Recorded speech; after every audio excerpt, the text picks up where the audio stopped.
नमस्कार, अभिनव coaching classes के YouTube channel में आपका हार्दिक स्वागत है। जो ह्यूमन फिजियोलॉजी की मॉड्यूल हमने चालू की थी उसके अंदर एक्सक्रीटरी सिस्टम में लेक्चर नंबर 4 लेकर हाजिर है राहुल शर्मा आपके द्वार। तो आज का हमारा टॉपिक ऑफ डिस्कशन है बेटा counter current mechanism. Counter current mechanism पढ़ेंगे आज हम अदर एक्सक्रीटरी ऑर्गन्स का रोल पढ़ेंगे इसके अंदर। उसके अलावा हम रेगुलेशन ऑफ किडनी फंक्शंस पढ़ेंगे। उसके अलावा बेटा जी हम लोग आज पढ़ेंगे डिसऑर्डर्स। मैं बहुत सारी चीजें आपको 3 लेक्चर्स में समझा चुका हूं, तो आज हम जो पढ़ेंगे काउंटर करंट मैकेनिज्म बेटा जी। ठीक है, तो जो काउंटर करंट मैकेनिज्म है बेटा उसके अंदर कुछ चीजें समझना है। देखो, काउंटर करंट मैकेनिज्म क्या है और कैसे है, क्या क्या चीजें इसके अंदर वर्क करती है।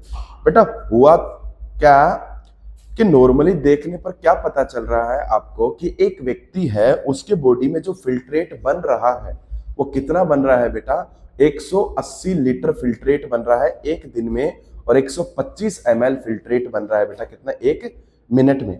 अब देखा जाए तो जो यूरिन जो रिलीज हो रहा है बेटा, वो रिलीज हो रहा है 1 to 1.5 लीटर।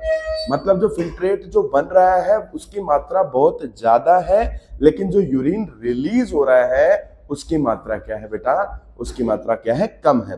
तो इस चीज के अंदर कौन रोल प्ले करता है, कैसे कैसे रोल प्ले करता है, उसके बारे में हम लोग डिस्कशन करेंगे।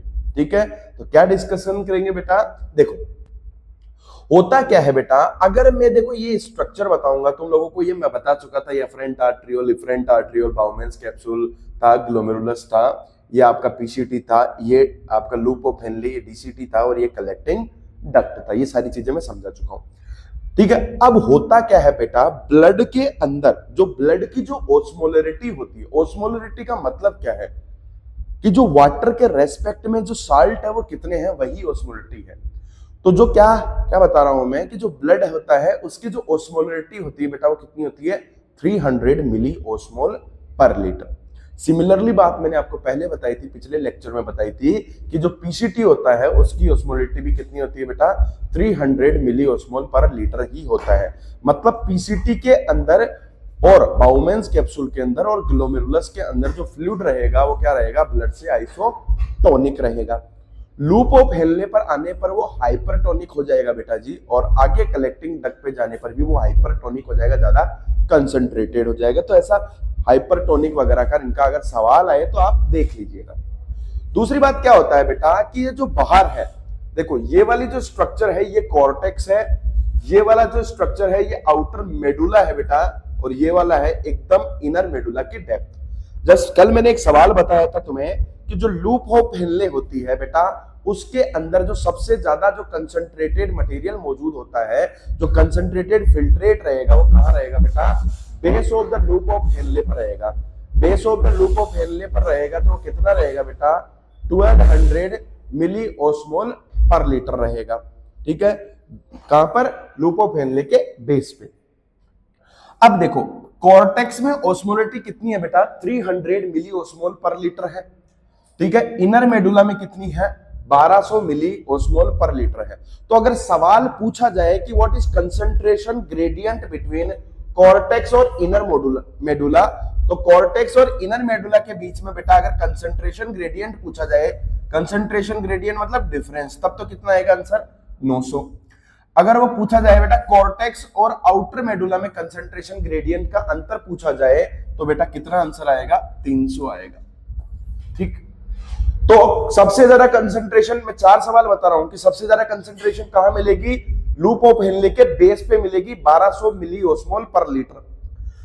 अगर कॉर्टेक्स की और आंतरिक मेडुला, इनर मेडुला के अंदर अगर कंसंट्रेशन ग्रेडियंट मतलब सांद्रता में अंतर देखा जाए तो कितना होगा, 1200 माइनस 300। ग्रेडियंट का मतलब क्या है, डिफरेंस, अंतर। तो दोनों के बीच में अगर इनर मेडुला और कॉर्टेक्स में पूछे तो 900, और अगर कॉर्टेक्स और आउटर मेडुला में पूछे तो कंसंट्रेशन ग्रेडियंट कितना बेटा, 300। ठीक, अब क्या होता है बेटा, हम लोग जो पढ़ेंगे, हमारा टॉपिक ऑफ डिस्कशन था काउंटर करंट मैकेनिज्म था। क्या होता है बेटा, जो मेमल्स होते हैं ना, मेमल्स, उन मेमल्स के पास ये एबिलिटी होती है कि वो कंसंट्रेटेड यूरिन या अत्यधिक सांद्रित यूरिन प्रोड्यूस कर सकते हैं, मूत्र प्रोड्यूस कर सकते हैं। मतलब mammals have the ability to produce concentrated urine. Mammals के पास ये एबिलिटी होती है बेटा कि वो कंसंट्रेटेड यूरिन प्रोड्यूस कर सकते हैं, पहली चीज। दूसरी चीज क्या होता है बेटा, इस कंसंट्रेटेड यूरिन को प्रोड्यूस करने के लिए जिन दो स्ट्रक्चर का अहम रोल होता है बेटा, वो होती है लूप ऑफ हेनले, जो हेयर पिन लाइक स्ट्रक्चर थी और बेटा कहां मौजूद थी, मेडुला के अंदर मौजूद थी। दूसरी चीज होती है वासा रेक्टा, जो यू शेप्ड की थी। क्या थी बेटा, यू शेप्ड की थी, पेरिट्यूबुलर कैपिलरीज की एक फाइन ब्रांच थी। ठीक है, दूसरी चीज ये हुआ। तीसरी चीज क्या होता है बेटा कि ये दोनों के अंदर क्या होता है, लूप ऑफ हेनले के अंदर और जो ये वासा रेक्टा है, इनमें जो फ्लूइड जो बह रहा है उसकी डायरेक्शन आपस के दोनों लिंब में भी अपोजिट होती है और बेटा क्या होता है, एक दूसरे के भी अपोजिट होता है। नहीं समझे? अभी मैं बताऊंगा तुम लोगों को कैसे। मैं ये बोलना चाह रहा हूं कि जैसे ये लूप ऑफ हेनले है और ये क्या है बेटा, वासा रेक्टा है। तो मैं ये बोल रहा हूं कि लूप ऑफ हेनले के अंदर देखो, ये लूप ऑफ हेनले का डिसेंडिंग सेगमेंट है, ये लूप ऑफ हेनले का असेंडिंग सेगमेंट है। तो जो फिल्ट्रेट इनके अंदर जाएगा उसकी दिशा देखो, इसमें नीचे जाते हुए, इसमें ऊपर जाते हुए, मतलब लूप ऑफ हेनले के अंदर भी जो फिल्ट्रेट जा रहा है उसकी दिशा अपोजिट है। साथ के साथ में क्या देखोगे तुम, यहां देखो वासा रेक्टा का ये कौन सा वाला सेगमेंट बेटा, डिसेंडिंग, और ये कौन सा, असेंडिंग। तो इनमें आपस में भी क्या है, अपोजिट है। दूसरी चीज क्या है बेटा, इनमें आपस में तो अपोजिट है ही, जो नजदीकी दोनों सेगमेंट मौजूद है उनके अंदर भी फ्लो की डायरेक्शन क्या है, अपोजिट है। तो फ्लूइड की डायरेक्शन अपोजिट होना यही काउंटर करंट है। काउंटर करंट का मतलब ही ये है कि दोनों के अंदर जो फ्लूइड की जो डायरेक्शन है वो क्या है बेटा, अपोजिट है। तो क्या होता है, लूप ऑफ हेनले और वासा रेक्टा नाम की ये दो स्ट्रक्चर्स होती है जो बेटा इंपॉर्टेंट रोल प्ले करती है कंसंट्रेटेड करने के लिए यूरिन में। अब दूसरी चीज, एक होता है बेटा काउंटर करंट मल्टीप्लायर और एक होता है बेटा काउंटर करंट एक्सचेंजर। कहने का मतलब है कि काउंटर करंट को जितना ज्यादा बार मल्टीप्लाई करके अत्यधिक कंसंट्रेटेड यूरिन बनाने में, काउंटर करंट को मल्टीप्लाई करने में, मैक्सिमम कंसंट्रेशन करने में जितना ज्यादा हो सके उतना ज्यादा कंसंट्रेटेड करने के लिए बार बार काउंटर करंट करना पड़ेगा। तो बार बार काउंटर करंट कर लेने के लिए या काउंटर करंट मल्टीप्लायर कौन है बेटा, लूप ऑफ हेनले है, और काउंटर करंट एक्सचेंजर कौन है मेरे बच्चे, वासा रेक्टा है। तो ये समझ में आया कि हमारे को काउंटर करंट मैकेनिज्म से कंसंट्रेटेड यूरिन बनेगा और इसके अंदर लूप ऑफ हेनले और वासा रेक्टा नामक दो स्ट्रक्चर्स रोल प्ले करता है।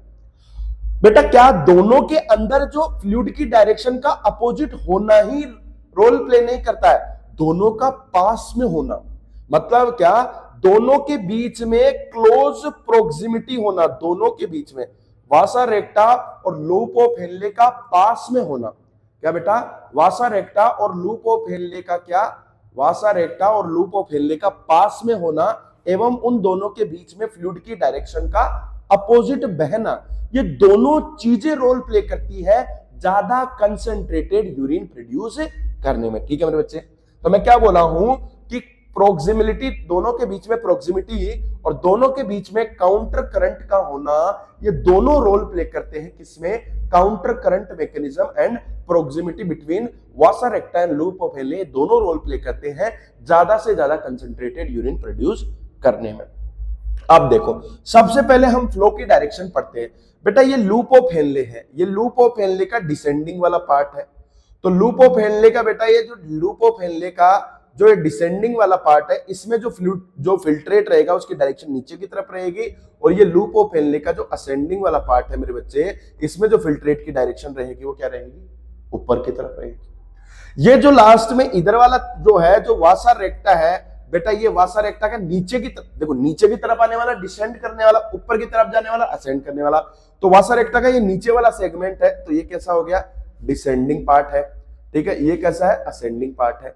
तो वासा रेक्टा का ये जो डिसेंडिंग है उसमें फ्लूइड की डायरेक्शन नीचे है, और जो असेंडिंग है उसमें फ्लूइड की डायरेक्शन ऊपर है। तो देखो, कभी कभार ऐसा सवाल आ जाए, मान लो एक सवाल है बेटा, क्या सवाल है कि डायरेक्शन ऑफ फ्लो सेम किस में रहेगी, मुझे ये बताओ, डायरेक्शन ऑफ फ्लो सेम किस में रहेगी। क्या असेंडिंग और डिसेंडिंग लूप ऑफ हेनले में रहेगी? मैंने क्या बताया, लूप ऑफ हेनले के दोनों सेगमेंट जो होते हैं ना, उनमें भी जो फ्लूइड होता है उसकी डायरेक्शन, जो फिल्ट्रेट होता है उसकी डायरेक्शन क्या होती है बेटा? उल्टी होती है। मतलब अगर डिसेंडिंग लिंब है लूप ऑफ हेनले का तो उसमें नीचे जा रहा है, असेंडिंग में ऊपर जा रहा है। मतलब लूप ऑफ हेनले के भी दोनों सेगमेंट में जो फिल्ट्रेट की डायरेक्शन है वो उल्टी है, एक जैसी नहीं है। तो पहला तो नहीं होगा। दूसरी चीज क्या है बेटा? Ascending and descending limb of वासा रेक्टा, कि वासा रेक्टा का ऊपर वाला और नीचे वाला सेगमेंट भी, वासा रेक्टा का असेंडिंग और डिसेंडिंग सेगमेंट। बेटा क्या होता है, वासा रेक्टा का ऊपर वाला और नीचे वाला दोनों सेगमेंट में भी जो डिसेंड कर रहा है उसमें नीचे की तरफ ब्लड आ रहा है, जो असेंड कर रहा है उसमें ऊपर की तरफ जा रहा है। मतलब वासा रेक्टा के दोनों सेगमेंट में भी फ्लूइड की डायरेक्शन क्या है? अपोजिट है बेटा। तो ये भी नहीं आंसर होगा। तीसरा पॉइंट है असेंडिंग लिम्ब ऑफ वासा रेक्टा और descending limb of loop of Henley. Ascending limb of Vasa रेक्टा and descending, देखो असेंडिंग लिम्ब ऑफ वासा रेक्टा का असेंडिंग लिम्ब में कहां जा रहा है बेटा?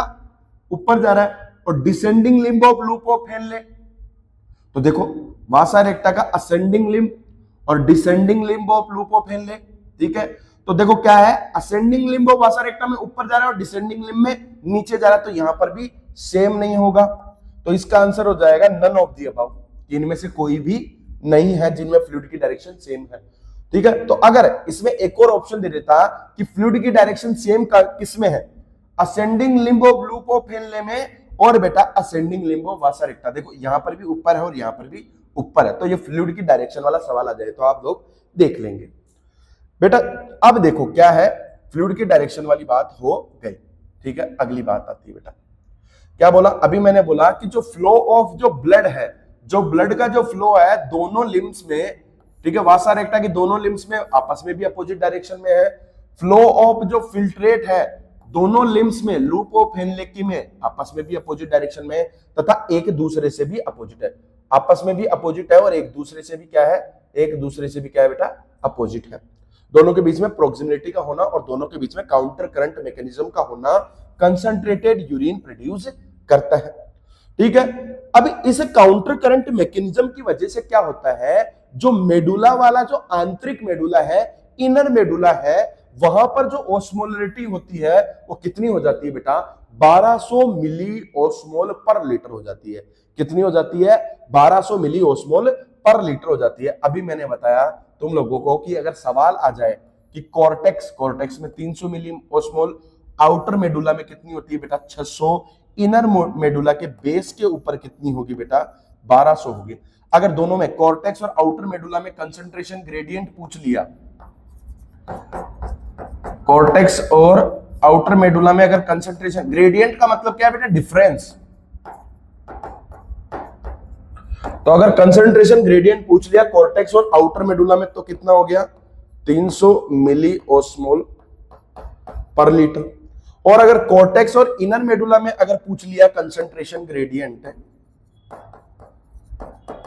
अगर कॉर्टेक्स और इनर मेडुला में पूछ लिया, उसके बेस में कंसंट्रेशन ग्रेडियंट पूछ लिया, तो कितना हो जाएगा बेटा? 900 मिली ऑस्मोल। तो ध्यान रखना, क्या वो कंसंट्रेशन ग्रेडियंट पूछ रहा है या यहां की कंसंट्रेशन पूछ रहा है। तीसरी चीज कि जो ये कंसंट्रेशन जो ग्रेडियंट है ये बना के रखने के लिए कौन कौन सी चीजों का योगदान होता है, तो बेटा वो होता है NaCl और यूरिया। कौन बेटा? NaCl और यूरिया। देखो NaCl और यूरिया क्या होता है, कैसे होता है, अभी देखते हैं। देखो बेटा नॉर्मली समझना, क्या मैंने कल बताया था तुम लोगों को, क्या होता है जो ये वाला है, ये तो PCT है, प्रॉक्सिमल कॉन्वोल्यूटेड ट्यूब्यूल है, जिसमें ब्रश बॉर्डर एपिथेलियम मौजूद था सरफेस एरिया इंक्रीज करने के लिए, ताकि ज्यादा से ज्यादा क्या हो बेटा? एब्जॉर्प्शन हो। इसके बाद में लूप ऑफ हेनले का ये जो डिसेंडिंग वाला पार्ट था, ये मैंने बताया था बेटा तुम लोगों को कि लूप ऑफ हेनले का जो ये डिसेंडिंग वाला पार्ट है, लूप ऑफ हेनले का जो ये डिसेंडिंग लिम्ब है बेटा, ये descending limb loop of Henley का सिर्फ किसके लिए परमिएबल था मेरे बच्चे?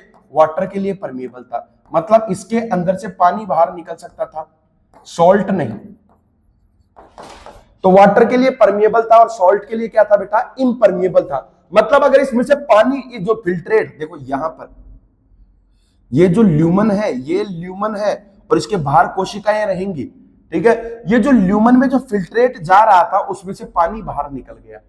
मैंने अभी बताया था, क्या बताया था बेटा अभी मैंने, जैसे कि मान लो दो चीज समझो, ये ए है, ये बी है। मान लो यहां पर वाटर 50 था और साल्ट भी कितना था बेटा, 50 था। तो अगर वाटर और साल्ट बराबर है तो ये क्या हो गया बेटा, आइसोटोनिक हो गया। किसी दूसरी स्ट्रक्चर से आइसोटोनिक हो गया, जैसे कि यहां पर भी अगर मान लो 100 होगा और यहां पर भी क्या हो गया 100। तो अगर दो का कंपैरिजन कर रहे हैं, जैसे कि यहां पर और यहां पर, ठीक है, तो देखो इसका क्या हो गया बेटा, पहली चीज ये समझो, आइसोटोनिक मत समझो, पहली ये चीज समझो कि हम लोग हाइपरटोनिक या हाइपोटोनिक का बोलेंगे। देखो यहां पर वाटर और सॉल्ट क्या है, बराबर है। हुआ क्या, मान लो यहां से पानी बाहर निकल गया। अब पानी बाहर निकल गया यहां से, मान लो पानी की मात्रा कम हो गई, 40 हो गई, और साल्ट कितना रहा बेटा, 50 ही रहा। तो आप देखो रेशियो देखो, यहां दोनों के बीच में, पानी और साल्ट के बीच में 1:1 का रेशियो है, यहां पर बेटा 1:1 का रेशियो नहीं है। कितना है, ये इससे गया तो कितना, 0.8 इंटू ये 1 का रेशियो है। कहने का मतलब क्या हुआ, जब दोनों की तुलना की गई तो क्या हुआ बेटा, जब इनका आपस में कंपैरिजन किया गया तो इन नीचे वाली में देखो साल्ट की मात्रा वाटर से ज्यादा है, तो पहले वाले की तुलना में, पहले वाले की तुलना में दूसरा वाला क्या हुआ बेटा, हाइपर ओस्मोलर। क्या हुआ मेरे बच्चे, हाइपर ओस्मोलर हुआ। ठीक है, अब ऐसा भी तो हो सकता था, मान लो कि वाटर 100 हो जाता और सॉल्ट 50 ही रहता। तो देखो पानी की मात्रा 50-50 थी, यहां पर पानी क्या हो गया, अंदर आया पानी, वाटर के अंदर आने से पानी की मात्रा बढ़ गई। अब पानी की मात्रा बढ़ गई तो दोनों का रेशियो चेक किया तुमने, तो क्या चेक किया बेटा कि रेशियो क्या रहा, एक साल्ट के लिए 2 वाटर मॉलिक्यूल्स है, एक साल्ट के लिए 2 वाटर मॉलिक्यूल्स है, मतलब पहले के कंपैरिजन में वाटर का अमाउंट बढ़ गया, तो ये क्या हो गया बेटा, हाइपोओस्मोलर हो गया, पहले वाले की तुलना में हाइपोओस्मोलर हो गया। ठीक है, ये चीज क्लियर हुई। अब मैं बताया था तुम लोगों को, क्या बताया था बेटा मैंने, कि जो ये लूप ऑफ हेनले है, जिसकी जो ये डिसेंडिंग लिम्ब है, जिसमें फ्लूइड नीचे की तरफ जा रहा है, ये बेटा वाटर के लिए क्या होती है, परमिएबल होती है, लेकिन सॉल्ट के लिए परमिएबल नहीं होती है। तो जैसे जैसे ही नीचे जाता जाएगा वैसे वैसे इसमें से पानी बाहर निकलता जाएगा, और जैसे जैसे पानी बाहर निकलता जाएगा तो कंपैरिजन करेंगे तो हम क्या होगा, पानी की मात्रा कम है अंदर फिल्ट्रेट में और सॉल्ट की मात्रा क्या है मेरे बच्चे, ज्यादा है। तो क्या हो जाएगा, जैसे जैसे नीचे जाता जाएगा ये फिल्ट्रेट क्या होता जाएगा, हाइपर ओस्मोलर होता जाएगा। क्या होता जाएगा बेटा, हाइपर ओस्मोलर होता जाएगा। मतलब मैं क्या बोल रहा हूं, as fluid, as filtrate moves in descending limb of loop of Henle, in descending limb of loop of Henle, it becomes more concentrated, it becomes बेटा more concentrated, कि जैसे जैसे फिल्ट्रेट इसमें आगे बढ़ता जाएगा वैसे वैसे वो ज्यादा कंसंट्रेटेड होता रहेगा। अब देखो फिर मैंने क्या बताया था बेटा कि ये लूप ऑफ हेनले का जो असेंडिंग लिम्ब है, असेंडिंग लिम्ब मतलब फ्लूइड कहां जा रहा है, इसमें फिल्ट्रेट कहां जा रहा है बेटा, ऊपर जा रहा है। कि जो लूप ऑफ हेनले का जो असेंडिंग लिम्ब है, ये उसका पतला वाला पार्ट है, थिन सेगमेंट है।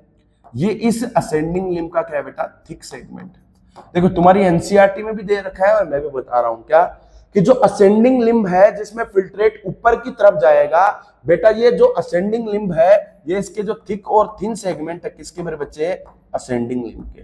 किसके मेरे बच्चे, असेंडिंग लिम्ब के जो थिक और थिन सेगमेंट है, ये किसके लिए परमिएबल होते हैं बेटा, ये सॉल्ट के लिए परमिएबल होते हैं, परमिएबल होते हैं। किसके लिए परमिएबल होते हैं, NaCl के लिए परमिएबल होते हैं बेटा, लेकिन वाटर के लिए परमिएबल नहीं होते। मतलब यहाँ पर पानी बाहर नहीं निकलेगा, यहाँ पर पानी नहीं निकलेगा, यहाँ पर क्या निकलेगा बेटा, सॉल्ट निकलेगा, NaCl निकलेगा।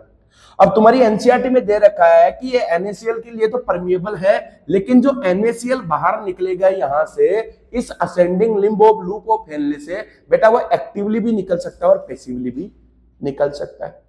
तो देखो जो ये पतला वाला सेगमेंट है, थिन सेगमेंट है, यहां से जो NaCl निकलेगा बेटा वो पैसिवली निकलेगा, बिना ऊर्जा खर्च किए हुए।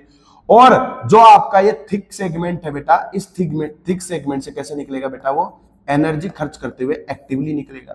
ठीक, तो जैसे जैसे असेंडिंग लिम्ब में फिल्ट्रेट ऊपर की तरफ जाता जाएगा, जैसे जैसे असेंडिंग लिम्ब में फिल्ट्रेट मूव करेगा, filtrate moves in ascending limb of loop of Henley, ठीक है, जैसे जैसे filtrate ascending limb of loop of Henle में मूव करेगा, वैसे वैसे मेरे बच्चे ओस्मोलरिटी क्या होगी, कम होगी। क्यों? क्योंकि साल्ट की मात्रा कम हो जा रही है, बाहर निकल जा रही है। अब देखो साल्ट की मात्रा कैसे बाहर निकलता है, साल्ट NaCl बाहर कैसे निकलता है, ये जो थिक सेगमेंट होता है ना, यहां पर एक चैनल होता है जिसका नाम होता है सोडियम पोटेशियम 2 क्लोराइड ट्रांसपोर्टर। मतलब ये क्या करता है, इस ल्यूमन से सोडियम को बाहर फेंक देता है, एक सोडियम को एक पोटेशियम को बाहर फेंकता है और 2 क्लोराइड को बाहर फेंकता है, एक सोडियम को एक पोटेशियम को और 2 क्लोराइड को बाहर फेंकता है। सोडियम पोटेशियम 2 क्लोराइड ट्रांसपोर्टर होता है बेटा, इसलिए ये क्या होता है, एक्टिव ट्रांसपोर्टर होता है। इतनी बात समझ में आई। फिर आगे होता है बेटा डीसीटी, और फिर बहुत सारी नेफ्रॉन की डीसीटी कलेक्टिंग डक्ट में खुलती थी, और इसलिए कलेक्टिंग डक्ट किसका पार्ट नहीं था बेटा, कलेक्टिंग डक्ट नेफ्रॉन का पार्ट नहीं था। तो पहली चीज मैं क्या बता रहा हूं कि जो NaCl, अब देखो होगा क्या, होगा मेरे बच्चे, ये होगा, देखो होगा क्या बेटा, ये चीज देखो मैं क्या बता रहा हूं, ये लिम्ब ऑफ, ये देखो ये क्या है मेरे बच्चे, लूप ऑफ हेनले, क्या है मेरे बच्चे, ये है लूप ऑफ हेनले। तो देखो यहां तो फिल्ट्रेट नीचे की तरफ आया इस डिसेंडिंग लिम्ब में, यहां फिल्ट्रेट ऊपर की तरफ जा रहा है इस असेंडिंग लिम्ब में। असेंडिंग लिम्ब में जैसे जैसे फिल्ट्रेट ऊपर की तरफ जाएगा, असेंडिंग लिम्ब में जैसे जैसे, देखो ये क्या है, डिसेंडिंग लिम्ब है, इसमें फिल्ट्रेट नीचे आया, ये क्या है बेटा, असेंडिंग लिम्ब है जिसमें फिल्ट्रेट ऊपर गया। जैसे जैसे फिल्ट्रेट ऊपर होता जाएगा, नीचे वाला जो थिन सेगमेंट है वहां पर तो पैसिवली सोडियम क्लोराइड बाहर निकलता जाएगा, और जो ऊपर वाला मोटा वाला भाग है, थिक सेगमेंट है, इस पतले वाले, ठीक है, तो पतले वाले में पैसिवली, और जो थिक वाले हैं ascending limb of loop of Henley, की लूप ऑफ हेनले का जो असेंडिंग लिम्ब है जिसमें फिल्ट्रेट ऊपर जा रहा है, तो ये थिक वाले में सोडियम क्लोराइड एक्टिवली बाहर निकलता जाएगा, पहली चीज। अब बेटा यहां पर ये क्या है, ये वासा रेक्टा है, तो वासा रेक्टा में क्या फ्लूइड, कौन सा फ्लूइड है, ब्लड ही तो है, और मैंने अभी बताया बेटा ब्लड में ऑस्मोलिटी कितनी होती है, 300, ब्लड में ऑस्मोलिटी कितनी है, 300। अब क्या हुआ, ये सोडियम क्लोराइड जो बाहर निकला था, ये सोडियम क्लोराइड बाहर आया, इसकी वजह से क्या हुआ, ये जो वासा रेक्टा है इसके बाहर का जो इंटरस्टिशियल स्पेस है, वहां पर क्या हुआ, सोडियम क्लोराइड के बाहर निकलने के कारण कंसंट्रेशन या सांद्रता बढ़ गई। सोडियम क्लोराइड के बाहर निकलने की वजह से जो इसके चारों तरफ, इस पाइप के चारों तरफ जो स्पेस था, वहां पर सोडियम क्लोराइड बाहर निकलने की वजह से कंसंट्रेशन क्या हो गई बेटा, बढ़ गई। अब कंसंट्रेशन बाहर वाले स्पेस में बढ़ गई, इसमें तो ब्लड ही मूव कर रहा था ना मेरे बच्चे, इसमें क्या मूव कर रहा था, ब्लड ही मूव कर रहा था, और ब्लड की ऑस्मोलिटी कितनी होती है, 300 मिली ऑस्मोल। तो क्या हुआ, बाहर कंसंट्रेशन ज्यादा है सॉल्ट की, अंदर कंसंट्रेशन कम है, तो ये सोडियम क्लोराइड क्या होगा, ये सोडियम क्लोराइड बेटा कहां पर, इस डिसेंडिंग लिम्ब ऑफ वासा रेक्टा में आ जाएगा, किसमें बेटा, डिसेंडिंग लिम्ब ऑफ वासा रेक्टा में आ जाएगा। तो सुनो मेरी बात, कहां कहां पर एक्सचेंज हुआ, सोडियम क्लोराइड जो ascending limb of loop of Henley ऊपर लेकर जा रही थी, वो बाहर निकला, और किसमें, जो डिसेंडिंग लिम्ब ऑफ वासा रेक्टा है उसके अंदर आ गया। अब डिसेंडिंग लिम्ब वासा रेक्टा में आया तो यहां आया। अब मैं बोल रहा हूं एक चीज, कंफ्यूजन नहीं होना है, मैं समझा रहा हूं, ठीक है, क्या बेटा, ये जो NaCl इसके अंदर आया, नीचे आता गया, नीचे आता गया, अंदर आते आते NaCl की मात्रा बढ़ गई, मतलब यहां पर ज्यादा ओस्मोलरिटी हो गई, बाहर कम ओस्मोलरिटी रही। तो अगर यहां पर ज्यादा ओस्मोलरिटी हो गई, बाहर कम ओस्मोलरिटी है, ठीक है, पहली चीज। ऐसा भी नहीं है, बाहर भी तो 1200 है, तो बाहर भी ओस्मोलरिटी ज्यादा है, अंदर भी ओस्मोलरिटी ज्यादा है, तो क्या हो गया, लगभग बराबर सी ओस्मोलरिटी रह गई। अगर बराबर सी ओस्मोलरिटी रह गई तो ये सोडियम क्लोराइड, इस जो ये डिसेंडिंग लिम्ब है जो इसको नीचे लेकर आ रही है, उससे बाहर नहीं निकलेगा, उससे बाहर नहीं निकलेगा। तो बोले सर जब इसको हमें चाहिए क्या, हमें ये चाहिए कि जो इनर वाला मेडुला है वहां पर ज्यादा कंसंट्रेशन रहे। वहां पर ज्यादा कंसंट्रेशन तब रहेगी जब नीचे वाले मेडुला के अंदर क्या रहेगा बेटा, ज्यादा सॉल्ट रहेगा। तो सर हम कर ही इसलिए रहे हैं काउंटर करंट मैकेनिज्म कि सोडियम क्लोराइड जो बाहर निकल रहा है वो नीचे की तरफ आए, इनर मेडुला में आए, लेकिन ये तो आ नहीं रहा, तो ये तो गड़बड़ है। तो बेटा होगा क्या, जैसे जैसे डिसेंडिंग लिम्ब में आ रहा है इसके अंदर की ऑस्मोलिटी भी बढ़ रही है। अब इसके अंदर की ऑस्मोलिटी बढ़ते बढ़ते एकदम बराबर सी हो गई तो बाहर नहीं निकलेगा। तो होगा क्या बेटा, जो ये कौन सी वाली, जो वासा रेक्टा की असेंडिंग लिम्ब है, कौन बेटा, असेंडिंग लिम्ब ऑफ वासा रेक्टा है। वासा रेक्टा की जो असेंडिंग लिम्ब है जो फ्लूइड को ऊपर लेकर जाएगी, और जैसे जैसे ऊपर लेकर जाएगी, मैंने तुम्हें बताया था बेटा क्या, लूप ऑफ हेनले का जो डिसेंडिंग पार्ट है लूप ऑफ हेनले का, वो क्या रिलीज करता था, वाटर के लिए परमिएबल था ना बेटा, तो ये पानी बाहर रिलीज करता था। अगर ये पानी बाहर रिलीज करता था तो जैसे जैसे ऊपर जाता जाएगा ओस्मोलैरिटी कम होती जाएगी। तो बाहर क्या है बेटा, बाहर क्या रहेगी, यहां पर ओस्मोलैरिटी कम रहेगी, और अंदर ओस्मोलैरिटी क्या है, साल्ट सोडियम क्लोराइड के होने की वजह से अंदर ओस्मोलैरिटी क्या है, इसके अंदर ज्यादा।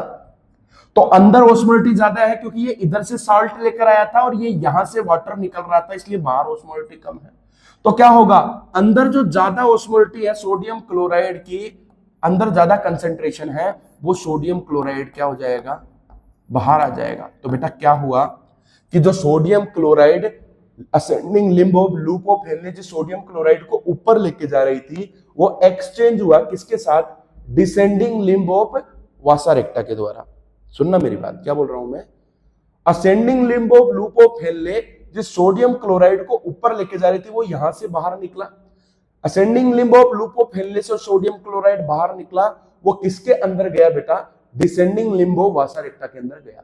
लेकिन जैसे जैसे डिसेंडिंग लिम्ब ऑफ वासा रेक्टा नीचे आती जाएगी, अंदर सॉल्ट की कंसंट्रेशन बढ़ने की वजह से इसमें से सोडियम क्लोराइड बाहर निकल के इंटरस्टिशियम में नहीं आएगा।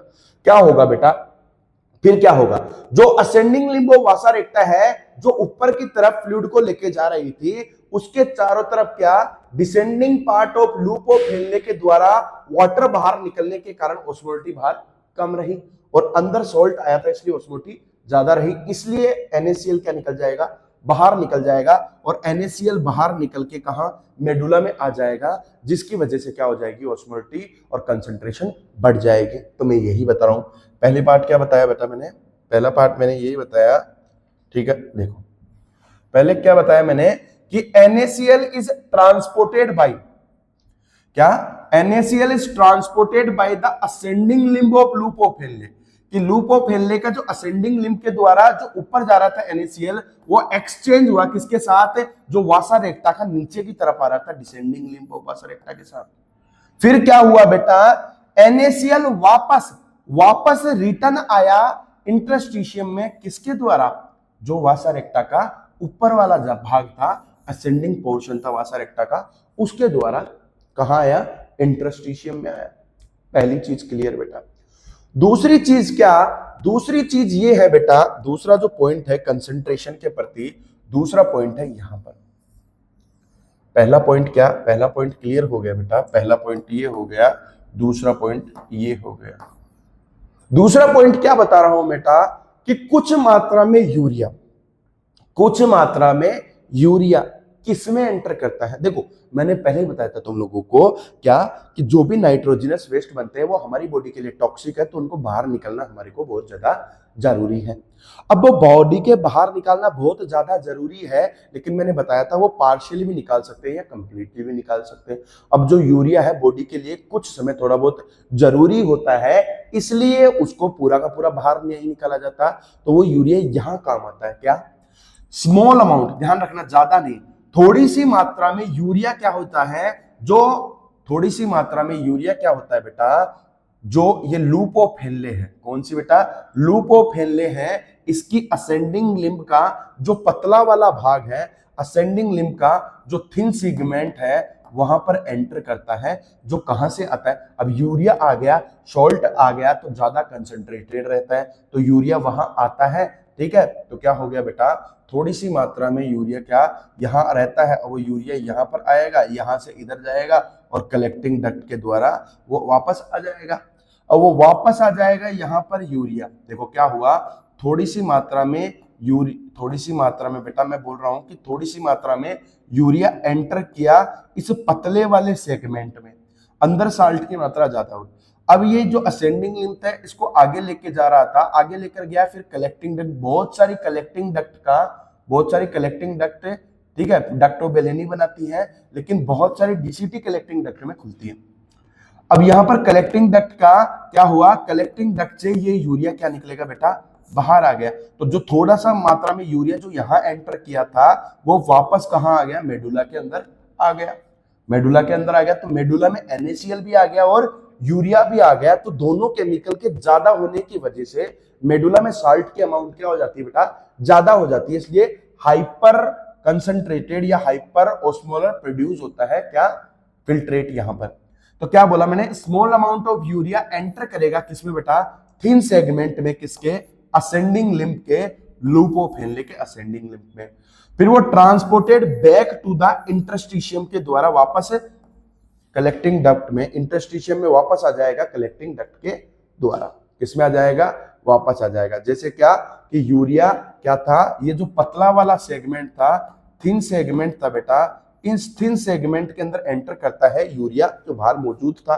वो यूरिया इसके अंदर एंटर किया, फिर वो वापस जाकर क्या आ जाता है, वापस जाकर कलेक्टिंग डक्ट में आ जाता है और कलेक्टिंग डक्ट से वो यूरिया बाहर रिलीज हो जाता है। तो क्या, इंटरस्टिशियम में वापस यूरिया आ जाता है और इस प्रक्रिया के द्वारा सॉल्ट आ जाता है। इसके वजह से क्या हो जाता है, जो पहले ओस्मोटिक कॉर्टेक्स में 300 थी, वो इस प्रक्रिया के द्वारा काउंटर करंट मैकेनिज्म के द्वारा वासा रेक्टा और लूप ऑफ हेनले के अंदर फ्लूइड के अपोजिट डायरेक्शन में बहने के कारण और बेटा साल्ट की ज्यादा कंसंट्रेशन होने के कारण इंटरस्टिशियल स्पेस में, इंटरस्टिशियम स्पेस में, मेडुलरी इंटरस्टिशियम में ज्यादा सॉल्ट की कंसंट्रेशन के होने की वजह से क्या होता है, ज्यादा कंसंट्रेटेड यूरिन प्रोड्यूस होता है। ज्यादा कंसंट्रेटेड यूरिन का मतलब उसमें वाटर की मात्रा कम रहेगी। तो मैंने बताया था ना कि एक दिन में एक व्यक्ति के यहाँ फिल्ट्रेट बनता है 180 लीटर। अरे भाई 180 लीटर फिल्ट्रेट बन रहा है, अब 180 लीटर फिल्ट्रेट बन रहा है तो आदमी सारे दिन ट्यूब लगा के पेशाब करे तो भी नहीं निकाल सकता ना उसको। तो क्या बॉडी क्या करेगी, बॉडी ऐसा मैकेनिज्म अडेप्ट कर रही है कि जो 180 लीटर बन रहा है, सोचो 180 लीटर कितना है, आदमी सारे दिन 24 घंटा भी पाइप लगाकर करता रहे तो भी नहीं निकलेगा। तो क्या हो रहा है, बॉडी ऐसा मैकेनिज्म अडेप्ट कर रही है कि जो 180 लीटर बना है उसको 1 से 1.5 लीटर कर दी जाती है। इतना बहुत ज्यादा यूजफुल मैकेनिज्म है ये, इतना ज्यादा कंसंट्रेटेड कर देती है, मतलब उसमें वाटर की मात्रा को एकदम पूरा एब्जॉर्ब कर लेती है, पूरा एब्जॉर्ब कर लेती है, बहुत कम रहता है। ठीक है बेटा जी, तो ये वाला था।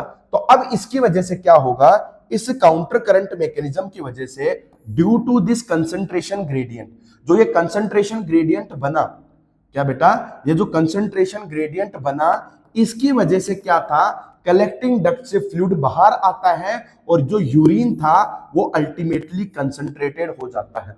क्या, शुरुआत में जो फिल्ट्रेट बना था और अभी जो यूरिन बना है, पहले वाले को यूरिन नहीं बोलते, ठीक है, फिल्ट्रेट बना था और अभी जो यूरिन बना है वो यूरिन क्या 4 गुना ज्यादा कंसंट्रेटेड है, मतलब उसमें पानी की मात्रा 4 गुना कम है, पानी की मात्रा 4 गुना कम है, साल्ट की मात्रा 4 गुना ज्यादा है। ठीक है, तो इनिशियली में जो फिल्ट्रेट बना था उसके कंपैरिजन में अभी क्या है, ज्यादा कंसंट्रेटेड यूरिन है, कितना, 4 गुना।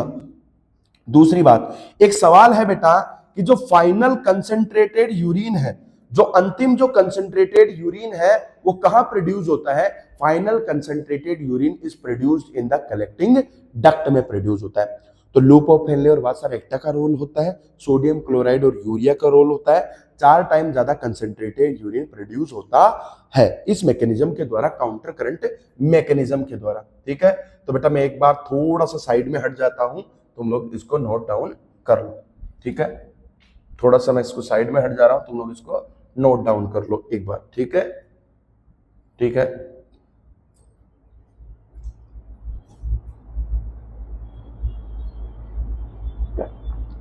तो आप लोगों ने वो नोट्स उतार लिया होगा बेटा। अब ये वाला भी वही है, वही मटेरियल है, थोड़ा सा इसको क्या है, सिस्टमेटिकली ढंग से लिखा हुआ है। ठीक है, एकदम पर्टिकुलर।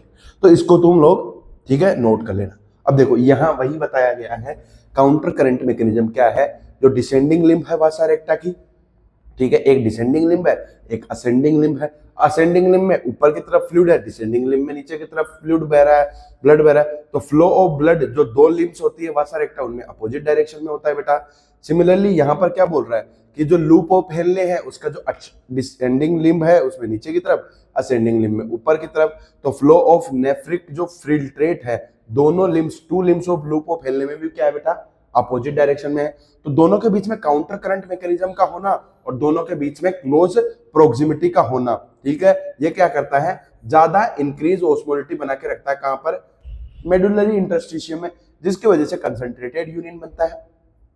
ये देखो descending limb of loop of Henle में फिल्ट्रेट नीचे की तरफ जा रहा था, जैसे जैसे यहाँ नीचे जाता जाता है पानी बाहर निकलता जाता है तो ज्यादा साल्ट होता है। फिर जैसे जैसे ऊपर जाता जाता है यहाँ पर पैसिवली सोडियम क्लोराइड निकलेगा, यहाँ पर एक्टिवली निकलेगा सोडियम पोटेशियम 2 क्लोराइड ट्रांसपोर्टर से, ठीक है, तो सॉल्ट बाहर निकलेगा। तो उसकी वजह से ऊपर जाने पर ऑस्मोलिटी कम होगी जो फिल्ट्रेट है उसकी, और नीचे जाने पर इसमें बढ़ेगी। फिर यहाँ से जो सोडियम क्लोराइड निकला था वो इसके अंदर जाएगा, किसमें, डिसेंडिंग लिम्ब ऑफ वासा रेक्टा में, वो इसको यहां तक लाएगी। लेकिन ज्यादा सॉल्ट के अंदर आने की वजह से अंदर वाले फ्लूइड की ऑस्मोलिटी बढ़ जाती है। इसकी वजह से फिर क्या होता है, ये जो असेंडिंग लिम्ब है इसके अंदर से सोडियम क्लोराइड बाहर निकलता है और मेडुला में आता है, ठीक है। दूसरी चीज क्या होती थी, यहाँ पर जो पतला वाला सेगमेंट है उसमें कौन एंटर होता था, यूरिया एंटर होता था, जो आगे जाके डीसीटी में जाता था। फिर बहुत सारी डीसीटी कलेक्टिंग डक्ट में मिलती थी और वहां से वो निकलता था, तो इसकी वजह से ऐसा होता था। दूसरी चीज ये मैंने पहले बता चुका हूं बेटा, क्या कि descending limb of loop of Henle क्या होती है बेटा, परमिएबल होती है वाटर के लिए, सॉल्ट के लिए इम्परमिएबल होती है। तो जैसे जैसे फिल्ट्रेट नीचे की तरफ जाएगा ऑस्मोलिटी बढ़ेगी। Ascending limb of loop of Henle क्या होता है, परमिएबल होता है सॉल्ट के लिए, इम्परमिएबल होता है वाटर के लिए। तो जैसे जैसे फिल्ट्रेट ऊपर की तरफ जाएगा ऑस्मोलिटी घटेगी बेटा, ठीक है। उसके बाद में मैंने बताया था कि जो ये परमिएबल है साल्ट के लिए, यहाँ पर सोडियम क्लोराइड थिन सेगमेंट से पैसिवली निकलेगा और थिक सेगमेंट से कैसे निकलेगा बेटा, एक्टिवली निकलेगा। ये पूरी बात मैं बता चुका हूं, ठीक है। ये counter, as much as the salt are reabsorbed from ascending limb of loop of Henle, it receive more and more concentrated nephric filtrate from descending limb of loop of Henley.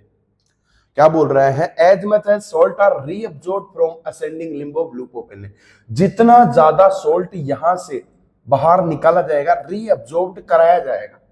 सुनो क्या बोल रहा है, जितना ज्यादा सॉल्ट इस ascending limb of loop of Henley से बाहर निकलेगा उतना ज्यादा कंसंट्रेटेड नेफ्रिक फिल्ट्रेट मिलेगा। क्यों, जितना ज्यादा सॉल्ट यहां से बाहर निकलेगा उतना ज्यादा वासा रेक्टा में जाएगा, उतना ज्यादा वो कहां जाएगा, मेडुलरी इंटरस्टिशियम में जाएगा, उतना ज्यादा कंसंट्रेटेड यूरिन प्रोड्यूस होगा। तो ये क्या है ना, थोड़ी सी कंफ्यूजिंग स्टेटमेंट है कि सर आप तो बोल रहे हो कि जितना ज्यादा सॉल्ट बाहर निकलेगा उतना ज्यादा कंसंट्रेटेड यूरिन प्रोड्यूस होगा। ये तो हो ही नहीं सकता ना, फिल्ट्रेट में से आप सॉल्ट बाहर निकाल दे रहे हो फिर भी आप कंसंट्रेटेड बना रहे हो, कैसे बेटा। फिल्ट्रेट में से असेंडिंग लिम्ब में से सॉल्ट बाहर निकलेगा, तभी तो जो वासा रेक्टा थी, तभी तो जो बेटा वासा रेक्टा थी इसके पास में, उसके अंदर सॉल्ट जाएगा और ये सॉल्ट जाकर इस असेंडिंग के द्वारा बाहर आएगा, मेडुला में जाता आएगा। और जितना ज्यादा मेडुला में होगा उतना ज्यादा वाटर बाहर निकलेगा ना कलेक्टिंग डक्ट से, ताकि जो अल्टीमेटली यूरिन प्रोड्यूस हो रहा है ज्यादा कंसंट्रेटेड प्रोड्यूस होगा। तभी तो बात है कि जितना ज्यादा सॉल्ट का रीअब्जॉर्प्शन होगा कहां से, असेंडिंग लिम्ब से, उतना ज्यादा कंसंट्रेटेड यूरिन प्रोड्यूस होगा, क्योंकि डिसेंडिंग लिम्ब से ज्यादा वाटर का क्या होगा बेटा, एब्जॉर्प्शन होगा। अब देखो concentration of urine depends upon which organ, कि कौन से ऑर्गन पे कंसंट्रेशन ऑफ यूरिन डिपेंड करती है, length of loop of Henley पर, network of capillaries arising from glomerulus, capillaries का नेटवर्क जो अराइज हो रहा है ग्लोमेरुलस से, इफरेंट आर्ट्रियोल उससे नहीं, ना पेरिट्यूबुलर कैपिलरीज से। पेरिट्यूबुलर कैपिलरीज से भी आगे एक ब्रांच जाती है वासा रेक्टा, उस पे भी डिपेंड करता है। तो मैंने अभी बताया था कि काउंटर करंट मल्टीप्लायर कौन है, लूप ऑफ हेनले, और एक्सचेंजर कौन है बेटा, वासा रेक्टा है।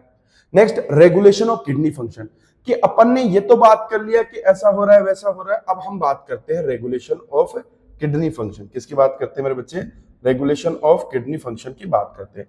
एक और सवाल है मेरे बच्चे, what for the ascending limb of loop of Henley is permeable, कि जो असेंडिंग लिम्ब है जो ऊपर की तरफ जाने वाली है वो किसके लिए परमिएबल है, सोडियम के लिए, वाटर के लिए तो है नहीं, अमोनिया के लिए भी नहीं है, ठीक है, और ग्लूकोज के लिए भी नहीं है बेटा।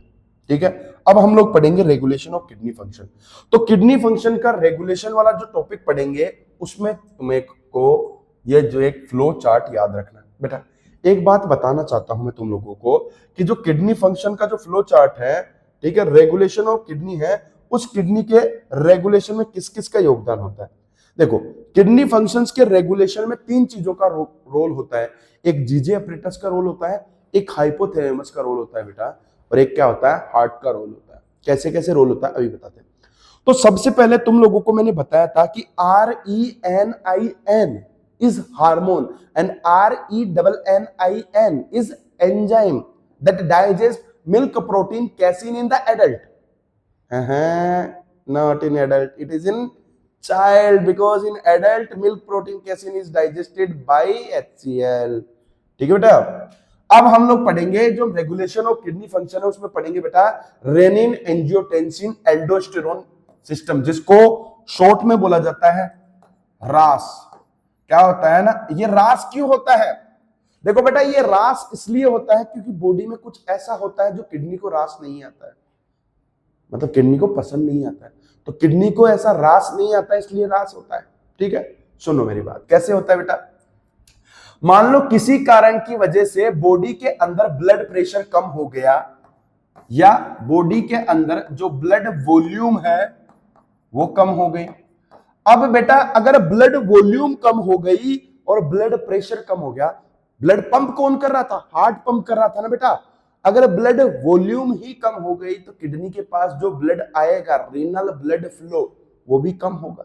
अगर रीनल ब्लड फ्लो कम है तो किडनी के पास जो प्लाज्मा आ रहा है वो भी कम होगा, रीनल प्लाज्मा फ्लो भी कम होगा। अगर रीनल प्लाज्मा फ्लो कम है तो बेटा उससे जो फिल्ट्रेट बन रहा है GFR, वो भी क्या होगा, कम होगा। तो क्या ब्लड वॉल्यूम डिक्रीज हुई, इसकी वजह से क्या हुआ, रीनल ब्लड फ्लो डिक्रीज हुआ। रीनल ब्लड फ्लो डिक्रीज होने की वजह से रीनल प्लाज्मा फ्लो डिक्रीज हुआ। रीनल प्लाज्मा फ्लो डिक्रीज होने की वजह से क्या हो गया बेटा, GFR कम हो गया। अब GFR कम हुआ, क्या हुआ, GFR कम। अब GFR जैसे ही कम हुआ तो क्या हुआ बेटा, बॉडी के अंदर मौजूद होता है जक्स्टाग्लोमेरुलर अपरेटस या जीजे अपरेटस। कौन मेरे बच्चे, जीजे अपरेटस। कौन बेटा रे, कौन बेटा, जीजे अपरेटस। जो जक्स्टाग्लोमेरुलर अपरेटस है, जीजे अपरेटस है, वो किसके द्वारा बनाया जाता है बेटा? जो जक्स्टाग्लोमेरुलर अपरेटस है, जीजे अपरेटस है, वो बनाया गया है किसके द्वारा? जो DCT है, जो डिस्टल कॉन्वोल्यूटेड ट्यूब्यूल है, उसकी मैकुला डेंसा सेल्स के द्वारा, macula densa cells of DCT, and बेटा क्या, जो अफरेंट आर्टेरियोल है, अफरेंट आर्टेरियोल है जिसका डायमीटर ज्यादा था, इन दोनों का जो पॉइंट ऑफ कांटेक्ट है, इन दोनों का क्या है बेटा, जो पॉइंट ऑफ कांटेक्ट है, वहां पर जो स्ट्रक्चर बनती है उसको बोलते हैं जीजे अपरेटस। कौन सी सेल्स, मैकुला डेंसा सेल्स किसकी बेटा, मैकुला डेंसा सेल्स किसकी, DCT की, और अफरेंट आर्टेरियोल दोनों के द्वारा जो इस पॉइंट ऑफ कांटेक्ट पे जो सिस्टम बनेगा उसको बोलते हैं जीजे अपरेटस। ठीक है बेटा। अब जो ये स्ट्रक्चर बना, ये जो जीजे अपरेटस बना, ये बेटा किसके लिए सेंसिटिव है, सोडियम क्लोराइड के लिए। देखो जैसे ही GFR कम पहुंच रहा है, GFR कम बन रहा है, फिल्ट्रेट कम बन रहा है, वैसे ही क्या वो एक्टिवेट हो जाएगा, क्योंकि उसके पास सोडियम कम पहुंच रहा है। जैसे ही सोडियम कम पहुंचेगा, ये जीजे अपरेटस एक्टिवेट हो जाएगा और एक हार्मोन रिलीज करेगा बेटा, जिसको बोलते हैं रेनिन, RENIN। क्या रिलीज करता है मेरे बच्चे, RENIN, रेनिन रिलीज करता है। अब ये रेनिन क्या करता है बेटा, लीवर से, किससे, लीवर से जो बन के आता है एंजियोटेंसिनोजन, लीवर से जो एंजियोटेंसिनोजन बन के आता है उसको कन्वर्ट करता है बेटा किसमें, एंजियोटेंसिन 1 में। लीवर से जो एंजियोटेंसिनोजन बन के आया है उसको कन्वर्ट करता है बेटा एंजियोटेंसिन 1 में। किसमें, एंजियोटेंसिन 1 में। तो रेनिन एंजियोटेंसिनोजन को एंजियोटेंसिन 1 में कन्वर्ट करता है। अब क्या बेटा, जो एंजियोटेंसिन 1 है इसको एंजियोटेंसिन 2 में कन्वर्ट करने का काम करता है एंजियोटेंसिन कन्वर्टिंग एंजाइम, जो कहां से आता है बेटा, लंग्स से आता है। कहां से आता है मेरे बच्चे, लंग्स से आता है। तो जो लंग्स है, उन लंग्स से जो एंजियोटेंसिन कन्वर्टिंग एंजाइम आया, वो एंजियोटेंसिन 1 को एंजियोटेंसिन 2 में कन्वर्ट कर देता है। किसमें कन्वर्ट कर देता है? एंजियोटेंसिन सेकंड में कन्वर्ट कर देता है। अब एंजियोटेंसिन सेकंड क्या है बेटा? ये वेसोकॉन्स्ट्रिक्टर है। ध्यान रखना, अभी मैं बताऊंगा तुम्हारे को, मैं बताऊंगा कौन कौन सा कॉन्स्ट्रिक्टर होता है, कौन कौन सा डायलेटर होता है। ऐसा सवाल आ जाए तो पेपर में सोचना नहीं पड़े, ठीक है? उस टाइम पे तुम्हारी आंखों के सामने मैं आ जाऊं और ये सवाल आ जाए, दोनों। ठीक है, क्या हुआ बेटा कि जो एंजियोटेंसिन सेकंड है वो क्या है बेटा? वेसोकॉन्स्ट्रिक्टर है। मतलब क्या कर रहा है? जो ब्लड वॉल्यूम था जो कम था, ब्लड प्रेशर जो कम था, जिसकी वजह से जीएफआर कम हो रहा था, उसको क्या कर देता है? उस ब्लड वेसल को क्या कर देता है बेटा? संकुचित कर देता है। जो ब्लड वेसल पहले डायलेटेड थी, उस ब्लड वेसल्स को क्या कर देता है मेरे बच्चे? उस ब्लड वेसल्स को क्या कर दिया बेटा? इसने कॉन्स्ट्रिक्ट कर दिया। उस ब्लड वेसल्स को कॉन्स्ट्रिक्ट कर दिया, जिसकी वजह से क्या हो गया? ब्लड प्रेशर बढ़ जाएगा। उस ब्लड, ठीक है, उसको कॉन्स्ट्रिक्ट कर देगा, पूरे के पूरे को कॉन्स्ट्रिक्ट कर देगा।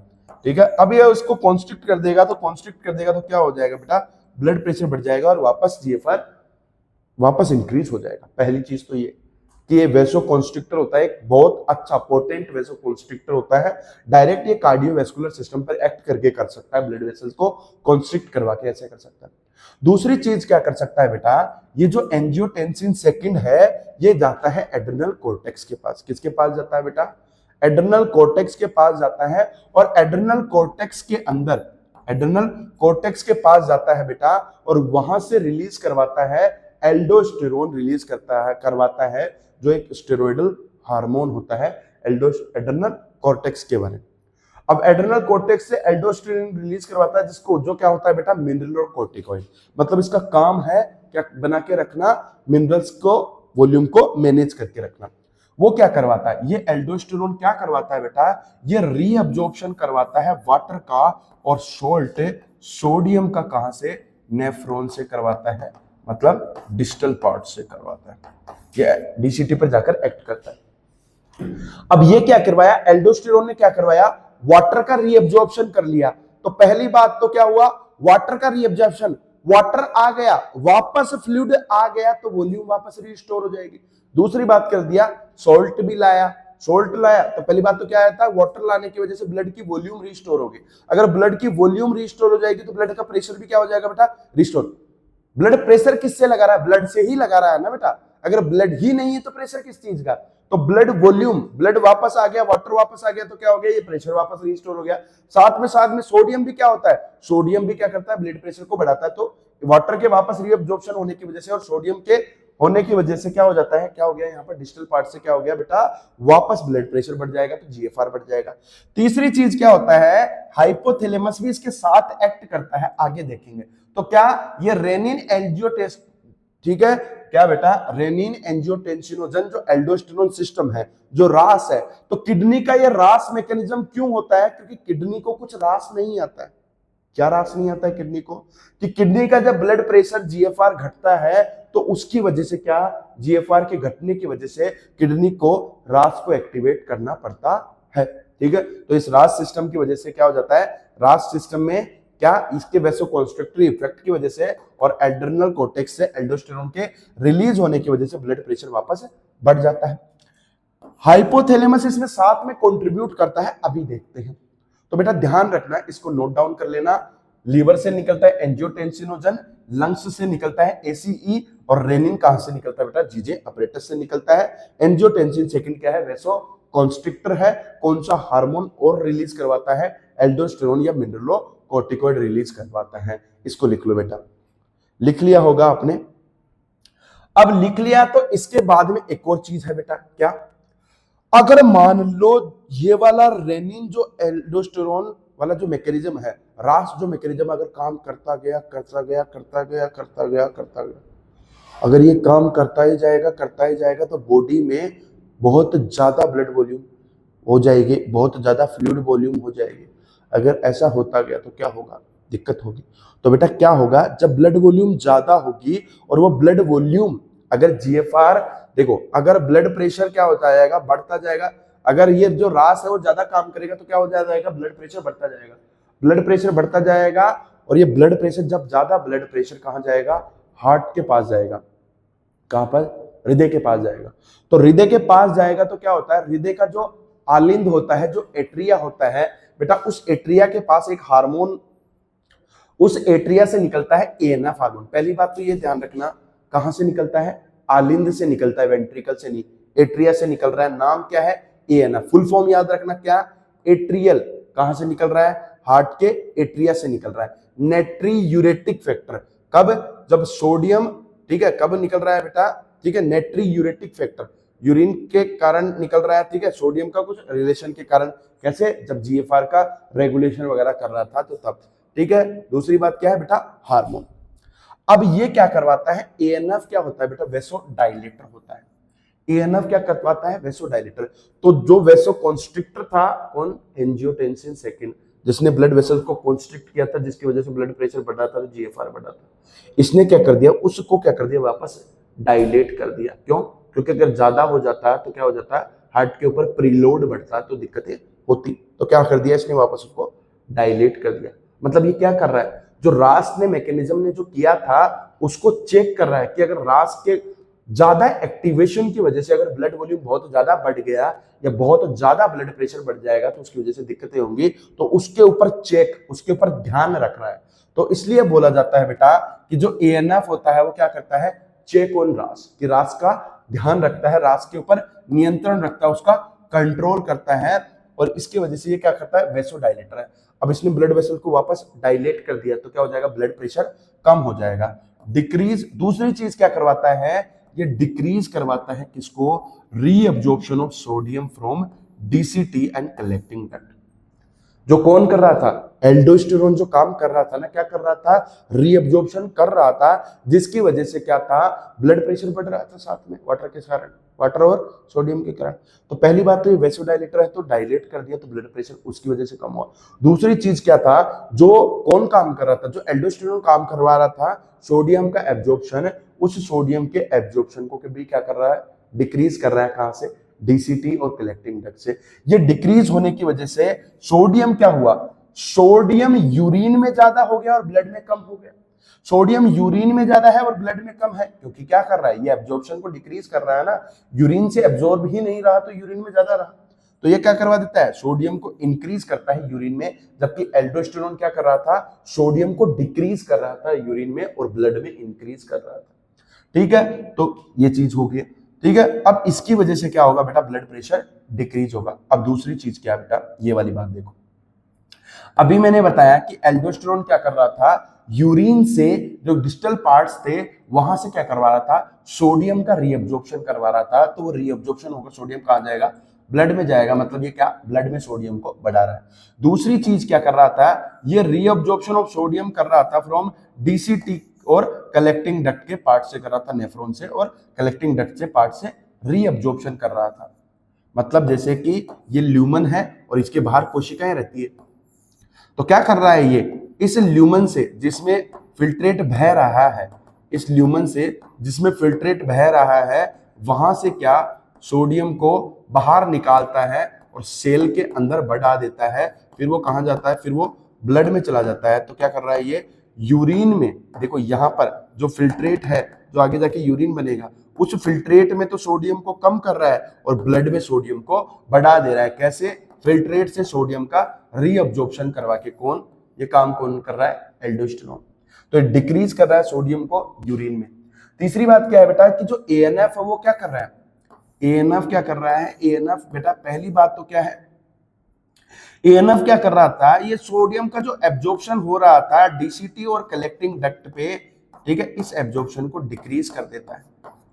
अगर ये एब्जॉर्प्शन डिक्रीज हो जाएगा, मतलब जो ये यहाँ पर जो फिल्ट्रेट बह रहा है उस फिल्ट्रेट से सोडियम निकल के बाहर नहीं जाएगा, तो क्या हो जाएगा? वो फिल्ट्रेट जो आगे जाके यूरिन बनेगा, उस फिल्ट्रेट में या यूरिन में क्या रह जाएगा? सोडियम रह जाएगा। तो ये सोडियम क्या फिल्ट्रेट या यूरिन में रह जाएगा, तो सोडियम की मात्रा ज्यादा हो जाएगी यूरिन या फिल्ट्रेट में। तो ये एएनएफ क्या करवा रहा है? इंक्रीज कर रहा है सोडियम को यूरिन में, और रीअब्जॉर्प्शन को क्या? Sodium from nephron and collecting duct, उसको क्या कर रहा है? डिक्रीज कर रहा है मेरे बच्चे। ठीक है, साथ के साथ क्या कर रहा है? ये ब्लड में सोडियम को डिक्रीज कर रहा है। तो दोनों ऐसे उल्टा काम करते हैं। तो अब देखो, ठीक है, एंजियोटेंसिन सेकंड क्या था बेटा? एंजियोटेंसिन सेकंड था वेसो कॉन्स्ट्रिक्टर। ठीक, एएनएफ क्या है बेटा? वेसो डायलेटर। ध्यान रखो, तो पहली चीज तो रास मैकेनिज्म पढ़ लिया। रास मैकेनिज्म के बाद में उसके ऊपर चेक, उसका ध्यान कौन रखता है? एएनएफ रखता है, जो नेट्री यूरेटिक ना बेटा, क्या यूरिन के अंदर सोडियम को बढ़ा देता है। ठीक है, कौन? ये एएनएफ, जो हार्ट के आलिंद से रिलीज होता है, हार्ट के एट्रिया से रिलीज होता है। कब? जब जो अपना जो रास मैकेनिज्म था उसके द्वारा जब ज्यादा, ठीक है, उसके द्वारा जब ज्यादा काम कर लिया जाता है और हद से ज्यादा ब्लड प्रेशर बढ़ता है तब। ठीक है, तो इसको नोट डाउन कर लेना बेटा। ठीक, अगली बात पे आते हैं बेटा। अगली बात क्या होता है कि जो किडनी का जो फंक्शन है, रेगुलेशन ऑफ जो किडनी फंक्शन है बेटा, उसके अंदर किसका रोल होता है? रेगुलेशन ऑफ जो किडनी फंक्शन है उसके अंदर हाइपोथैलेमस का भी रोल होता है। कैसा रोल होता है हाइपोथैलेमस का? कि हमारी बॉडी के जो ओस्मो रिसेप्टर्स होते हैं, हमारी बॉडी के क्या बेटा, जो ओस्मो रिसेप्टर्स मौजूद होते हैं, वो ओस्मो रिसेप्टर डिटेक्ट करते हैं किसको? ब्लड वॉल्यूम में चेंजेस हो रहे हैं उसको, बॉडी के फ्लूइड वॉल्यूम में चेंजेस हो रहे हैं, या उनके अंदर अगर आयनिक कंसंट्रेशन चेंज हो रही है, 300 से ज्यादा हो रही है या कम हो रही है, तो वो इन सारी चीजों को डिटेक्ट करते हैं। तो ओस्मो रिसेप्टर्स, ठीक है, ऑस्मोलिटी को डिटेक्ट करने वाले, ब्लड वॉल्यूम और बॉडी फ्लूइड वॉल्यूम को डिटेक्ट करने वाले। इन्होंने जैसे ही यहां पर इसमें कुछ चेंजेस हुए, जैसे कि सॉल्ट बढ़ गया, वाटर घट गया, ठीक है, सॉल्ट बढ़ गया, वाटर घट गया, ठीक है, तो ये क्या करेंगे बेटा? ठीक है, ये क्या करेंगे? ब्लड वॉल्यूम के अंदर क्या हुआ? सॉल्ट बढ़ गया और वाटर घट गया, सॉल्ट बढ़ गया और वाटर घट गया, मतलब ब्लड वॉल्यूम, ठीक है, क्या बेटा? ब्लड वॉल्यूम घट गई, या मैं बोलूं ब्लड प्रेशर घट गया। ठीक है, क्या? ब्लड वॉल्यूम घट गई। ठीक है, क्या हो गया बेटा? ब्लड वॉल्यूम क्या हो गई? घट गई। अगर ब्लड वॉल्यूम यहां पर घट गई तो कैसे काम करेगा? देखो, ब्लड वॉल्यूम घट गई तो क्या होगा? यहां पर सॉल्ट की मात्रा बढ़ी, वाटर की मात्रा कम हुई, ये मैसेज को लेकर जाता है, ये यहां पर सिग्नल भेजता है, ऑस्मो रिसेप्टर डिटेक्ट करते हैं इस ऑस्मोलिटी की, और यहां पर इसको सेंड करते हैं इंपल्स को, कहां पर बेटा? हाइपोथैलेमस के पास। हाइपोथैलेमस के पास जैसे ही सिग्नल जाता है तो हाइपोथैलेमस में अपन ने देखा था कि हाइपोथैलेमस क्या काम करता है बेटा? हाइपोथैलेमस में कुछ ग्रुप ऑफ न्यूरोसिक्रेटरी सेल्स होती है, मतलब ऐसी न्यूरॉन्स जिसका काम सिक्रेशन भी होता है। तो ग्रुप ऑफ कुछ न्यूरोसिक्रेटरी सेल्स होती है बेटा हाइपोथैलेमस में, वो क्या होती है? कुछ हार्मोन्स रिलीज करते हैं। तो वो दो प्रकार के हार्मोन रिलीज करता है हाइपोथैलेमस, या तो क्या करते हैं, वो किसी के फंक्शन को प्रमोट करेंगे, hypothalamus is the master of the master gland ना, पिट्यूटरी को या तो वो एक्टिवेट करेगा या इनहिबिट करेगा। ठीक है, दूसरी चीज क्या होता है बेटा? एंटीरियर पिट्यूटरी का तो वैसे समझ में आता है कि एंटीरियर पिट्यूटरी के अंदर क्या, हाइपोथैलेमस अपना हार्मोन डालता है, फिर वो पोर्टल सर्कुलेशन के द्वारा एंटीरियर पिट्यूटरी के पास आते हैं, उसको रेगुलेट करते हैं। लेकिन क्या होता है, हाइपोथैलेमस के द्वारा निकला हुआ हार्मोन जो न्यूरोनल, कौन सा ट्रांसपोर्ट बोल रहा हूं बेटा? न्यूरोनल ट्रांसपोर्ट के द्वारा जो पोस्टीरियर पिट्यूटरी के पास आया, कौन सा ट्रांसपोर्ट? न्यूरोनल ट्रांसपोर्ट के द्वारा जो पोस्टीरियर पिट्यूटरी के पास आया, मतलब क्या, हाइपोथैलेमस के हार्मोन ने इन्फ्लुएंस नहीं किया, वो हाइपोथैलेमस का ही हार्मोन है। तो हाइपोथैलेमस का हार्मोन जो न्यूरॉन के द्वारा कहां आया, पोस्टीरियर पिट्यूटरी के पास आया, या न्यूरो हाइपोफाइसिस क्या। तो क्या जैसे ही ये सिग्नल जाया, इस हाइपोथैलेमस की जो न्यूरो सेक्रेटरी सेल्स है उसने क्या कर दिया, एडीएच को इंक्रीज कर दिया। एडीएच रिलीज किया तो वो कहां, यहाँ न्यूरॉन के द्वारा कहां पर आया, न्यूरो हाइपोफाइसिस के पास आया, न्यूरो हाइपोफाइसिस। क्योंकि हम लोग जानते हैं ना बेटा, क्या हम लोग ये बात जानते हैं कि पोस्टीरियर पिट्यूटरी खुद का हार्मोन रिलीज नहीं करती है, उसके पास जो भी हार्मोन निकलता है वो दोनों का दोनों कहां से निकलता है बेटा, हाइपोथैलेमस के हार्मोन होते हैं, दो हार्मोन होते हैं, दोनों के दोनों हाइपोथैलेमस के हार्मोन होते हैं, जो न्यूरोनल ट्रांसपोर्ट के द्वारा आए हैं बेटा। किसके द्वारा आए हैं? तंत्रिकाओं के द्वारा आए हैं, न्यूरोनल ट्रांसपोर्ट के द्वारा आए। तो ये न्यूरोनल ट्रांसपोर्ट के द्वारा ये आया। अगर ये न्यूरोनल ट्रांसपोर्ट के द्वारा आया यहां पर, फिर यहां से रिलीज होगा एडीएच। देखो, एडीएच का दूसरा नाम वेसोप्रेसिन भी होता है। एडीएच का दूसरा नाम क्या होता है? वेसोप्रेसिन।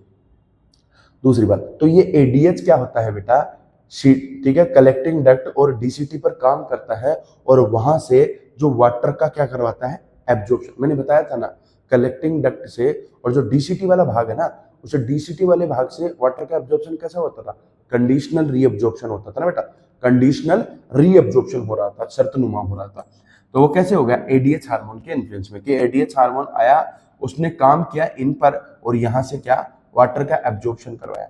अब जैसे ही यहां से वाटर का एब्जॉर्प्शन हो रहा है, जैसे ही यहां से वाटर का एब्जॉर्प्शन हो रहा है बेटा, जैसे ही यहां से वाटर का एब्जॉर्प्शन होगा, वाटर की अमाउंट कम हो जाएगी, मतलब यूरिन की मात्रा कम हो गई, इसलिए क्या बोलते हैं इसको, anti diuretic hormone. A hormone that causes the decrease in the volume of urine is called anti diuretic. मतलब यूरिन की वॉल्यूम को डिक्रीज कर रहा है, इसलिए बोला ना एंटी डायूरेटिक हार्मोन। ठीक है, दूसरी बात क्या होता है, वेसोप्रेसिन भी होता है, क्योंकि ये ब्लड वेसल्स को क्या कर देता है, कॉन्स्ट्रिक्ट कर देता है, और ब्लड वेसल्स को कॉन्स्ट्रिक्ट कर देता है। ठीक है, साथ में क्या होता है बेटा, ये ब्लड वेसल्स को क्या कर देता है, कॉन्स्ट्रिक्ट भी कर देता है। तो ध्यान रखना, angiotensin second is वेसोकॉन्स्ट्रिक्शन, ANF is वेसोडायलेटर and ADH is वेसोकॉन्स्ट्रिक्टर। तीनों के बारे में हो गया।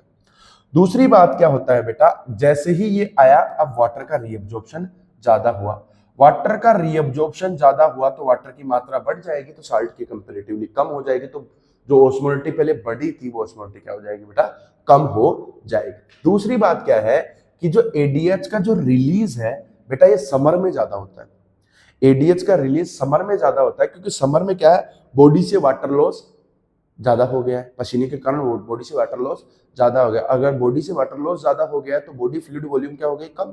बॉडी फ्लूइड वॉल्यूम कम हो गई तो एडीएच काम करेगा और बॉडी फ्लूइड वॉल्यूम को वापस रिस्टोर करेगा। तो समर के अंदर एडीएच ज्यादा काम करता है, इसकी वजह से जो क्या होता है ना, यूरिन की जो अमाउंट निकलती है वो कम निकलती है समर के दौरान। तो ये तीनों हार्मोन है। ठीक है, तीनों हार्मोन है। दूसरी बात क्या था, एक और बात मैं बता रहा था तुम लोगों को, यहां पर क्या, वो वाला मैकेनिज्म तो हो गया। हाइपोथैलेमस को क्या बोलते हैं, हाइपोथैलेमस न्यूरल रेगुलेशन वाले चैप्टर में तुम लोगों ने पढ़ा होगा कि ये थर्स्ट सेंटर होता है। ठीक है, ये रेगुलेट करता है। तो क्या हो जाता है, पहली बात तो एडीएच रिलीज होता है, दूसरी बात क्या होता है, ये थर्स्ट एंड ड्रिंकिंग सेंटर होता है। तो ये एंजियोटेंसिन उस पर भी काम कर लेता है, हाइपोथैलेमस को भी सिग्नल भेज देता है, और हाइपोथैलेमस तो थर्स्ट एंड ड्रिंकिंग सेंटर होता है। तो पानी पिया गया और पानी पिया गया तो वाटर की मात्रा बढ़ी, वाटर की मात्रा बढ़ी तो क्या हो गया, ब्लड प्रेशर वापस इंक्रीज हो गया। ठीक है, तो ये वाला हो गया बेटा। अगली हम, absorption of water in DCT is controlled by, कि जो डीसीटी होती है उसके अंदर वाटर का एब्जॉर्प्शन कौन कंट्रोल करता है बेटा, एडीएच करता है। ऑक्सीटोसिन, देखो ये मैं बता रहा था, ऑक्सीटोसिन भी कहां से निकलता है, ऑक्सीटोसिन ऑक्सीटोसिन भी पोस्टीरियर पिट्यूटरी का निकला हुआ हार्मोन है। ठीक है, जो स्मूथ मसल्स का कॉन्ट्रैक्शन करवाता है, जो डिलीवरी वगैरह के दौरान काम आता है। ठीक है, साथ में क्या, मिल्क इंजेक्शन हार्मोन भी बोलते हैं जिसको, एसीटीएच एडेनोकोर्टिकोट्रोफिक हार्मोन्स होते हैं। ठीक है, रेनिन हो गया, ठीक है, जो जीजे अपरेटस से रिलीज होता है। ठीक है, अब दूसरी बात क्या है, देखो एक सवाल है बेटा, क्या है सवाल, if ADH level of blood is less, अगर एडीएच लेवल कम है, अगर एडीएच लेवल कम है, एडीएच लेवल कम है तो क्या होगा, यूरिन से वाटर का एब्जॉर्प्शन नहीं होगा। एडीएच लेवल कम है तो बेटा यूरिन से वाटर का एब्जॉर्प्शन नहीं होगा।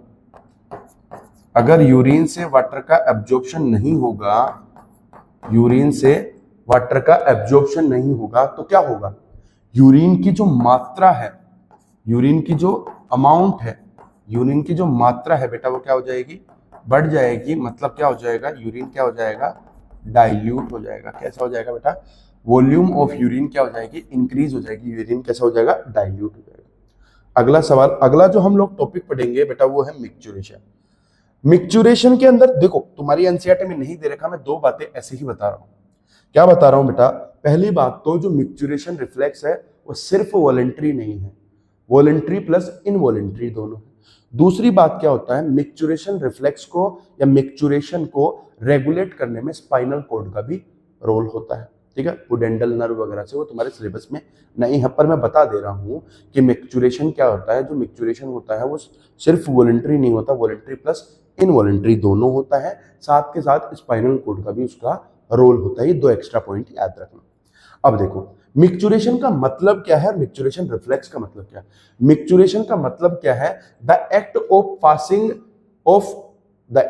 Passing out of urine by contraction of bladder and relaxation of urethra. क्या होता है बेटा कि ये यूरिनरी ब्लैडर जिसके अंदर ट्रांजिशनल एपिथेलियम था वो क्या कर देगा, ऐसे कॉन्ट्रैक्ट करेगा, तो ये कॉन्ट्रैक्ट होगा, ये दरवाजा खुल जाएगा। तो क्या हो रहा है, यूरिनरी ब्लैडर का कॉन्ट्रैक्शन हो रहा है, इस दरवाजे का खुलना हो रहा है, मतलब इस वॉल का खुलना हो रहा है तो यूरिन नीचे आ जाएगा। तो जो प्रोसेस है पासिंग आउट करने का यूरिन का वो मिक्चुरेशन होता है। और जो ये पूरा न्यूरोनल जो मैकेनिज्म है इसको बोलते हैं बेटा मिक्चुरेशन रिफ्लेक्स। तो पहली बात कि ये कब स्टार्ट होता है, मिक्चुरेशन रिफ्लेक्स कब स्टार्ट होता है बेटा, जैसे जैसे यूरेटर से, ठीक है, जैसे जैसे यूरेटर इस यूरिनरी ब्लैडर में यूरिन लाता जाएगा एक सीमित लगभग 1.5 लीटर के आसपास, जैसे ही 1.5 लीटर के आसपास अमाउंट इसमें बढ़ने लगेगा, उससे ज्यादा बढ़ने लगेगा तो क्या ये खिंचने लगेगा, इसमें स्ट्रेचिंग होने लग जाएगी। वॉल्यूम ऊपर से यूरिन आ रहा था, यूरेटर लेके आ रहा था, जैसे ही 1.5 लीटर के आसपास तक इसके अंदर वॉल्यूम यूरिन बढ़ता है तो ये क्या होता है, खिंचता है। ये खिंचता है क्योंकि ट्रांजिशनल एपिथेलियम मौजूद होता है, यूरोथेलियम मौजूद होता है, जिसके अंदर क्या होता है बेटा, इलास्टिक रिकॉइलिंग होती है। तो वो खिंचता है, वापस आता है, खिंचता है, वापस आता है, ऐसे कॉन्ट्रैक्शन होता है। इस कॉन्ट्रैक्शन की वजह से क्या होता है, जैसे ही यहां पर यूरिन आया, ये यूरिनरी ब्लैडर बढ़ता गया और यहां से जो स्ट्रेचिंग का सिग्नल था वो सेंसरी स्ट्रेच रिसेप्टर के द्वारा कहां गया बेटा, ब्रेन के पास गया। कहां पर गया बेटा, ब्रेन के पास गया। कहां पर गया, सेरेब्रल कॉर्टेक्स बोला हूं मैं, सेरेबेलम नहीं बोला हूं बेटा, क्या बोला हूं, सेरेब्रल कॉर्टेक्स, मतलब सेरेब्रल बोला हूं, सेरेबेलम नहीं बोला हूं। तो सेरेबेलम नहीं है बेटा, क्या है, सेरेब्रम है। ठीक है, कहां गया, सेरेब्रम कॉर्टेक्स के पास गया, सेरेब्रल कॉर्टेक्स के पास गया। जैसे ही ये सेरेब्रल कॉर्टेक्स के पास गया, सेरेब्रल कॉर्टेक्स ने जो मैसेज सेरेब्रल कॉर्टेक्स के पास आया, ये तभी रेस्पॉन्ड करता है जब ब्लैडर लगभग 220 ml आ जाता है। मतलब ये रेस्पॉन्ड तो तब करेगा ना, मतलब स्ट्रेचिंग हो जाएगी ना, इतना ज्यादा, जैसे कि मैंने बताया कि 1 लीटर के आसपास, तो 1 लीटर तो बहुत ज्यादा हो जाता है, उतना अगर वॉल्यूम इसमें भर गया तो ये रप्चर भी हो सकता है। ठीक है, ये इनकॉन्टिनेंस हो जाएगा। ठीक है, ऐसी दिक्कतें आने लग जाती है, बहुत सारी दिक्कतें होने लग जाती है। तो क्या, जैसे ही इधर से यूरिन आता जाएगा, इधर भरता रहेगा, भरते रहने की वजह से खींचेगा, स्ट्रेच होगा, उस स्ट्रेच होने की वजह से सेंसरी सिग्नल जाएगा सेरेब्रल कॉर्टेक्स के पास। अब सेरेब्रल कॉर्टेक्स के पास ये सेंसरी सिग्नल गया तो क्या हुआ बेटा, ब्लैडर जब लगभग 220 ml, अराउंड 220 ml ऑफ अगर ब्लैडर भरेगा, तभी ये सेरेब्रल कॉर्टेक्स क्या करेगा, रेस्पॉन्ड करेगा। कितना बेटा, 220 ml, 200 ml के आसपास याद रखना, 220 ml। ठीक है, एक वैल्यू अगर एग्जैक्टली चाहिए तो 200 ml के आसपास याद रखना। जैसे ही इतना भरेगा सिग्नल गया, फिर यहां से क्या है बेटा, मोटर सिग्नल्स है। क्या है, मोटर न्यूरॉन्स के द्वारा सिग्नल आए। अब मोटर न्यूरॉन के द्वारा जो सिग्नल लाए वो क्या करें, मोटर न्यूरॉन के द्वारा जो सिग्नल आए हैं बेटा वो दो काम करेंगे। एक तो क्या, जो यूरिनरी ब्लैडर है उसकी जो मसल्स है, जो स्मूथ मसल्स है, जिसको हम बोलते हैं डिट्रूसर मसल्स, उसको क्या करवाएगी, कॉन्ट्रैक्शन करवाएगी और संकुचन करवाएगी। साथ के साथ क्या है, जो यूरेथ्रल जो स्फिंक्टर थे उनको रिलैक्स करवा देगी। तो क्या, ये वाला मसल्स कॉन्ट्रैक्ट करेगी, ये वाला जो बैग लाइक स्ट्रक्चर है बेटा, क्या कि जो ये बैग लाइक स्ट्रक्चर है वो तो कॉन्ट्रैक्ट कर रहा है, ये कॉन्ट्रैक्ट कर रहा है, ये रिलैक्स, ये कॉन्ट्रैक्ट, ये रिलैक्स। तो क्या हो रहा है, जैसे ये कॉन्ट्रैक्ट किया है, ये रिलैक्स किया, तो ये यूरिन क्या आ जाएगा, बाहर आ जाएगा। तो जो प्रोसेस होता है passing of urine, that is known as micturition. और जो ये न्यूरोनल मैकेनिज्म होता है बेटा, इसको मिक्चुरेशन रिफ्लेक्स बोलते हैं। कब स्टार्ट होता है, जब यूरिनरी ब्लैडर के स्ट्रेच होने की वजह से वो स्ट्रेच रिसेप्टर के द्वारा सेंसरी सिग्नल जाता है किसका, सेरेब्रम के पास में, सेरेब्रल कॉर्टेक्स के पास जाता है, तब रेस्पॉन्ड करता है। 220 ml तक लगभग भरना चाहिए ये सिग्नल ऊपर जाने के लिए, उसको रेस्पॉन्ड करने के लिए सेरेब्रल कॉर्टेक्स को। ठीक है बेटा, ठीक है, इतनी बात क्लियर हुई। ठीक है, ठीक है, ये वाली बात क्लियर हुई बेटा। अगली बात करते हैं हम, एब्जॉर्प्शन वाला हो गया, ठीक है, ये वाला हो गया बेटा, मिक्चुरेशन हो गया। ठीक है, इसके बाद में कुछ सवाल है। ठीक है, अब देखो एक सवाल क्या है बेटा, what will happen if the stretch receptor of the urinary bladder are totally removed. अगर स्ट्रेच रिसेप्टर को कंप्लीटली रिमूव कर दिया जाएगा तो क्या होगा, सिग्नल नहीं जाएगा सेरेब्रल कॉर्टेक्स के पास, सिग्नल नहीं जाएगा तो मिक्चुरेशन रिफ्लेक्स नहीं होगा, तो मिक्चुरेशन भी नहीं होगा, there is no micturition. Urine will not collect in the bladder, नहीं, यूरिन तो कलेक्ट कैसे हो रहा था, यूरेटर यूरिन लेकर आ रहा था, वो यूरिनरी ब्लैडर में कलेक्ट हो रहा है, तो उसका तो कुछ रोल ही नहीं ना यूरिनरी ब्लैडर में। मिक्चुरेशन विल कंटिन्यू, नहीं, urine will continue to collect normally in the blood. Normally कैसे कलेक्ट होता जाएगा, वो तो भर गया ना, भर गया तो क्या हो जाएगा, ड्रिबलिंग होगी, या तो धीरे धीरे टपकेगा बाहर। ठीक है, उसकी वजह से बहुत ज्यादा एक्यूमुलेट होने की वजह से, ठीक है, तो उसकी वजह से दिक्कत होगी, तो नॉर्मली कलेक्ट नहीं होगा। ठीक है, इसके बाद में अगला सवाल है बेटा, micturition is the term applied in the movement of urine out of the. Micturition कब बोलेंगे? मिक्चुरेशन तब बोलते हैं जो क्या था, जो यूरिन था जब यूरिनरी ब्लैडर से बाहर निकलता है उसको क्या बोलते हैं बेटा? मिक्चुरेशन बोलते हैं। मतलब जब ये यूरिनरी ब्लैडर से बाहर निकलता है इसको बोलते हैं मिक्चुरेशन। अब बहुत सारी डिजीज है जो आपके इस एक्सक्रीटरी सिस्टम से रिलेटेड है। ठीक है बेटा, देखो ये एक पैराग्राफ टाइप का है, ये ऐसा टाइप का है जो पैराग्राफ है तुम्हारी एनसीईआरटी में, उसको कंसाइज किया गया है। कैसे? देखो, डाईयूरेसिस का मतलब क्या है? An increase amount of urine made by the kidney and passed by the body. Body के द्वारा ज्यादा मात्रा में यूरिन का बाहर निकलना वो कहलाता है डायूरेसिस। तभी तो मैं बोल रहा था एंटी डायूरेटिक हार्मोन और वेसोप्रेसिन जो यूरिन की मात्रा को कम कर रहा था, अमाउंट ऑफ यूरिन को कम कर रहा था, इसलिए नाम था ना anti diuretic hormone, ADH, anti diuretic hormone बोल रहे थे। तो डायूरेसिस क्या होता है? An increase in the amount of urine made by the kidney and passed by the body. दूसरी चीज है हेमेच्यूरिया। हेमेच्यूरिया क्या होता है? कि ब्लड का निकलना यूरिन के अंदर, कि पेशाब के अंदर खून आना, ये क्या कहलाता है? हेमेच्यूरिया कहलाता है। क्या हो सकता है? जो बहुत सारी जो ट्यूब्यूल वगैरह थी उसके अंदर कहीं पर इंजरी वगैरह हो गई, ट्यूबुलर नेक्रोसिस वगैरह हो गई, मतलब डेथ ऑफ द टिश्यू वगैरह हो गई, और बहुत सारी डिजीज वगैरह में क्या होता है? हेमेच्यूरिया हो सकता है, presence of blood in the urine. अगर जो यूरिन है उसके अंदर ग्लूकोज मौजूद है तो उसको ग्लाइकोसूरिया बोलेंगे, कीटोन बॉडीज मौजूद है तो कीटोनूरिया बोलेंगे, जो किसका सिम्टम्स है? जो बेटा डायबिटीज मेलाइटस का सिम्टम है। ठीक है, डायबिटीज मेलाइटस का सिम्टम है। और क्या? अगर एल्ब्यूमिन प्रोटीन मौजूद है, जैसे कि क्या बोला था मैंने कि इतना अच्छे से इतना अल्ट्रा फिल्ट्रेट होता है, जो फिल्ट्रेट जो बन रहा है ग्लोमेरुलस से, जो फिल्ट्रेट बन के बाउमेंस कैप्सूल में आ रहा है उसमें प्रोटीन की मात्रा ही नहीं रहती। लेकिन मान लो ग्लोमेरुलस में कुछ डैमेज वगैरह हो गया, ठीक है, और बाउमेंस कैप्सूल में भी कुछ इंजरी वगैरह, दोनों में कुछ डैमेज वगैरह हो गया, एक्सक्रीटरी मेम्ब्रेन सही से काम नहीं कर रही, तो क्या प्रोटीन आ सकता है? तो अगर आ जाएगा तो एल्ब्यूमिन्यूरिया हो जाएगा। क्या हो जाएगा? एल्ब्यूमिन्यूरिया हो जाएगा।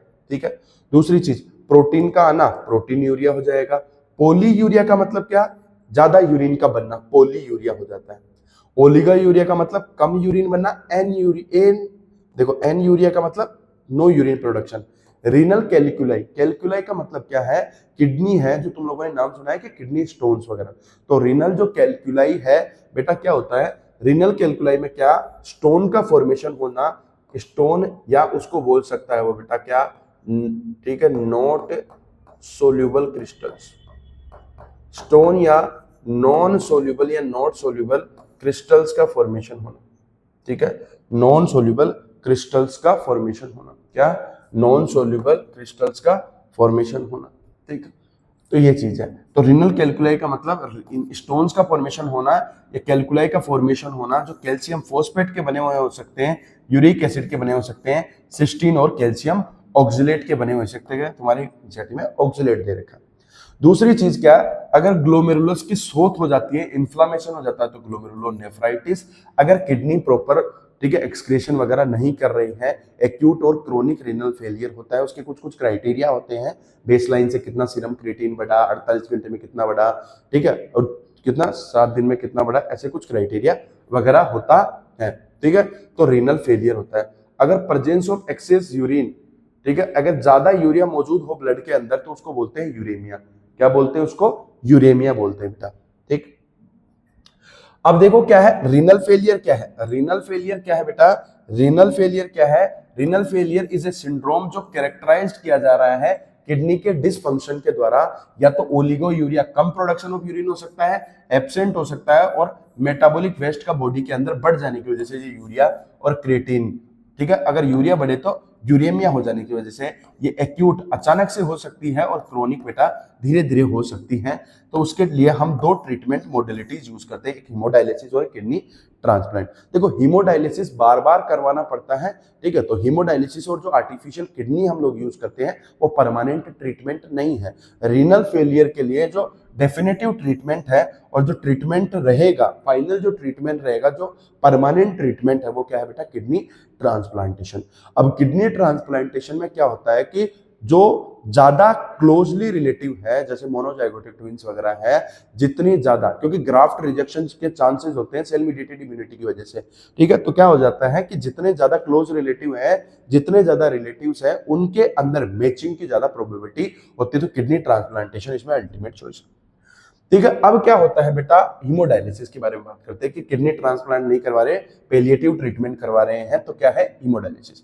हीमोडायलिसिस जिसको आर्टिफिशियल किडनी बोलते हैं। बेटा क्या करते हैं हम लोग, पेशेंट के अंदर जो आर्टरी होती है, उस आर्टरी से ब्लड लेते हैं। किससे लेते हैं बेटा, आर्टरी से ब्लड लेते हैं, धमनी से ब्लड लेते हैं, और उस ब्लड के अंदर पहले क्या मिलाते हैं, ताकि ये खून का थक्का जमे नहीं यहां पर आने के बाद में, इसलिए यहां पर मिलाते हैं बेटा पहले एंटीकोगुलेंट मिलाते हैं, जिसका नाम है हेपेरिन। क्या नाम है बेटा, हेपेरिन। एंटीकोगुलेंट मिलाकर इस आर्टिफिशियल किडनी वाले ट्यूब के अंदर डाला जाता है, जहां पर जो यहां पर बाहर जो फ्लूइड मौजूद है, उसकी जो कंसंट्रेशन रहेगी, और उसका तुम लोग अगर उसका एनालिसिस करोगे तो बेटा उसके अंदर all the content of plasma not blood, मैं नहीं ये नहीं बोल रहा हूं कि उस डायलिसिस जो फ्लूइड है, उस डायलिसिस फ्लूइड में ब्लड का सारा कंटेंट मौजूद होगा, नहीं, प्लाज्मा का ऑलमोस्ट सारा content, all components of plasma, blood नहीं बोल रहा हूं मैं बेटा, सारा कंटेंट किसका,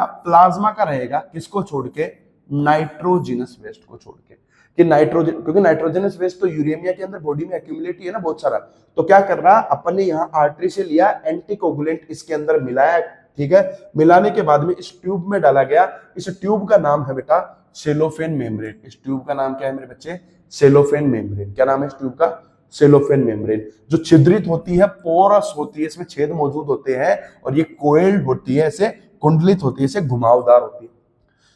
साथ के साथ क्या होता है, इसके अंदर जो मॉलिक्यूल्स आगे जाते जाते हैं, बाहर क्या है, नाइट्रोजनस वेस्ट नहीं है, अंदर नाइट्रोजनस वेस्ट ज्यादा है, तो क्या हो जाते हैं, इस ट्यूब से बाहर निकल जाते हैं, किसके आधार पर, कंसंट्रेशन ग्रेडियंट के आधार पर। मतलब सेलोफेन मेम्ब्रेन मॉलिक्यूल्स का पासेज करवाती है कंसंट्रेशन ग्रेडियंट के आधार पर, जिसमें क्या है, जो अंदर आ रहा है उसमें ज्यादा कंसंट्रेशन, और बाहर जो डायलिसिस फ्लूइड है उसमें कम है ही नहीं नाइट्रोजनस वेस्ट, तो क्या हो जाएगा, ये बाहर निकल जाएगा। और फिर हम इसको, अब यहाँ पर ब्लड आने के बाद में यहां तक आते आते ब्लड क्या हो गया, उसमें पूरा नाइट्रोजनस वेस्ट बाहर निकल गया, तो ब्लड क्या हो गया, नाइट्रोजन उस वेस्ट जो था उसमें कम हो गया, ठीक है। तो क्या करेंगे हम उसको वापस किसके अंदर, एंटी हेपेरिन, क्योंकि ऊपर डाला ना हमने एंटीकोगुलेंट डाला था, क्योंकि खून का यहां थक्का नहीं जम जाए, वो फ्रीली फ्लो हो। यहां क्या डालेंगे, अब वापस मान लो कि इसमें मैंने, ठीक है, कोगुलेंट तो डाल देता है, एंटी कोगुलेंट ये अंदर आ गया, कोई चोट वोट लग गई तो अंदर, ठीक है, थक्का नहीं जमेगा, तो इसलिए हम क्या डालेंगे, एंटी एपेरिन डालेंगे, ताकि वो जो ऊपर पहले एपेरिन डाले थे उसको काउंटरैक्ट कर सके। फिर उसको किस में डाल देंगे, वेन में। तो आर्टरी से लिया, एंटी कोगुलेंट डाला, इसके अंदर कंसंट्रेशन ग्रेडियंट के हिसाब से मूव किया, नाइट्रोजनस वेस्ट बाहर निकला, फिर उसको एंटी हेपेरिन डाल के वापस किस में डाल दिया, वेन के अंदर डाल दिया। ये हीमोडायलिसिस और आर्टिफिशियल किडनी हो गया। कीटोन्यूरिया क्या है बेटा, कीटोन बॉडीज का मौजूद होना यूरिन में, कीटोन्यूरिया। इन डायबिटीज इंसिपिडस, देखो सवाल है क्या, in diabetes insipidus the patient drink more water as there is urinary loss of. देखो क्या होता है, डायबिटीज जो इंसिपिडस है, ये कहां पढ़ा था तुम लोग, अरे डायबिटीज इंसिपिडस होता है जो सेंट्रल डायबिटीज होती है, ठीक है, सेंट्रल डायबिटीज होती है, जो डायबिटीज इंसिपिडस होती है, ठीक है, सेंट्रल डायबिटीज है, इंसुलिन की कमी वाली नहीं है, और डायबिटीज मेलाइटिस है, ठीक है, ये सेंट्रल डायबिटीज है, डायबिटीज इंसिपिडस है, एडीएच वाली है, ये एडीएच है। तो अगर डायबिटीज इंसिपिडस है, उसमें पेशेंट ज्यादा वाटर ड्रिंक करता है, डायबिटीज मेलाइटिस में भी ज्यादा कंडीशन होती है, वाटर ड्रिंकिंग की जो एबिलिटी होती है वो नहीं बोल रहा हूं मैं, उसके अंदर क्या होता है, पेशेंट को लगता है कि उसको बार बार पानी पीना है, बार बार पानी पीना है, क्योंकि बहुत ज्यादा यूरिन के द्वारा बहुत ज्यादा वाटर लॉस हो जा रहा है, इसकी वजह से उसको लगता है कि बार बार उसको पानी पीना है, ठीक है। लेकिन डायबिटीज इंसिपिडस में क्या होता है, ग्लूकोज और ये नहीं दिखता है, कीटोन्यूरिया नहीं दिखता है, ठीक है। अब ये देखो, drink more water as there is urinary loss of water, ठीक है। अब इसके बाद में मैं तुम लोगों को बताता हूं बेटा, क्या बताता हूं, एक पॉइंट जो तुम्हारी एनसीईआरटी में दे रखा है, क्या दे रखा है मेरे बच्चे, और जो पॉइंट बात करते हैं, जिस पॉइंट की हम लोग बात करते हैं, अदर जो एक्सक्रेटरी जो ऑर्गन्स है उनका क्या क्या रोल है, अदर जो एक्सक्रेटरी ऑर्गन्स है उनका क्या क्या रोल है। देखो अदर एक्सक्रेटरी ऑर्गन्स में क्या क्या आ जाएगा, अदर एक्सक्रेटरी ऑर्गन्स में आ जाएंगे बेटा, अदर एक्सक्रेटरी ऑर्गन्स में आपके आ जाएंगे मेरे बच्चे, ठीक है, अदर एक्सक्रेटरी ऑर्गन वाला पोर्शन देखो, ठीक है। अच्छा, ये रेगुलेशन वाला आ गया है। रोल ऑफ, ठीक, ये रहा।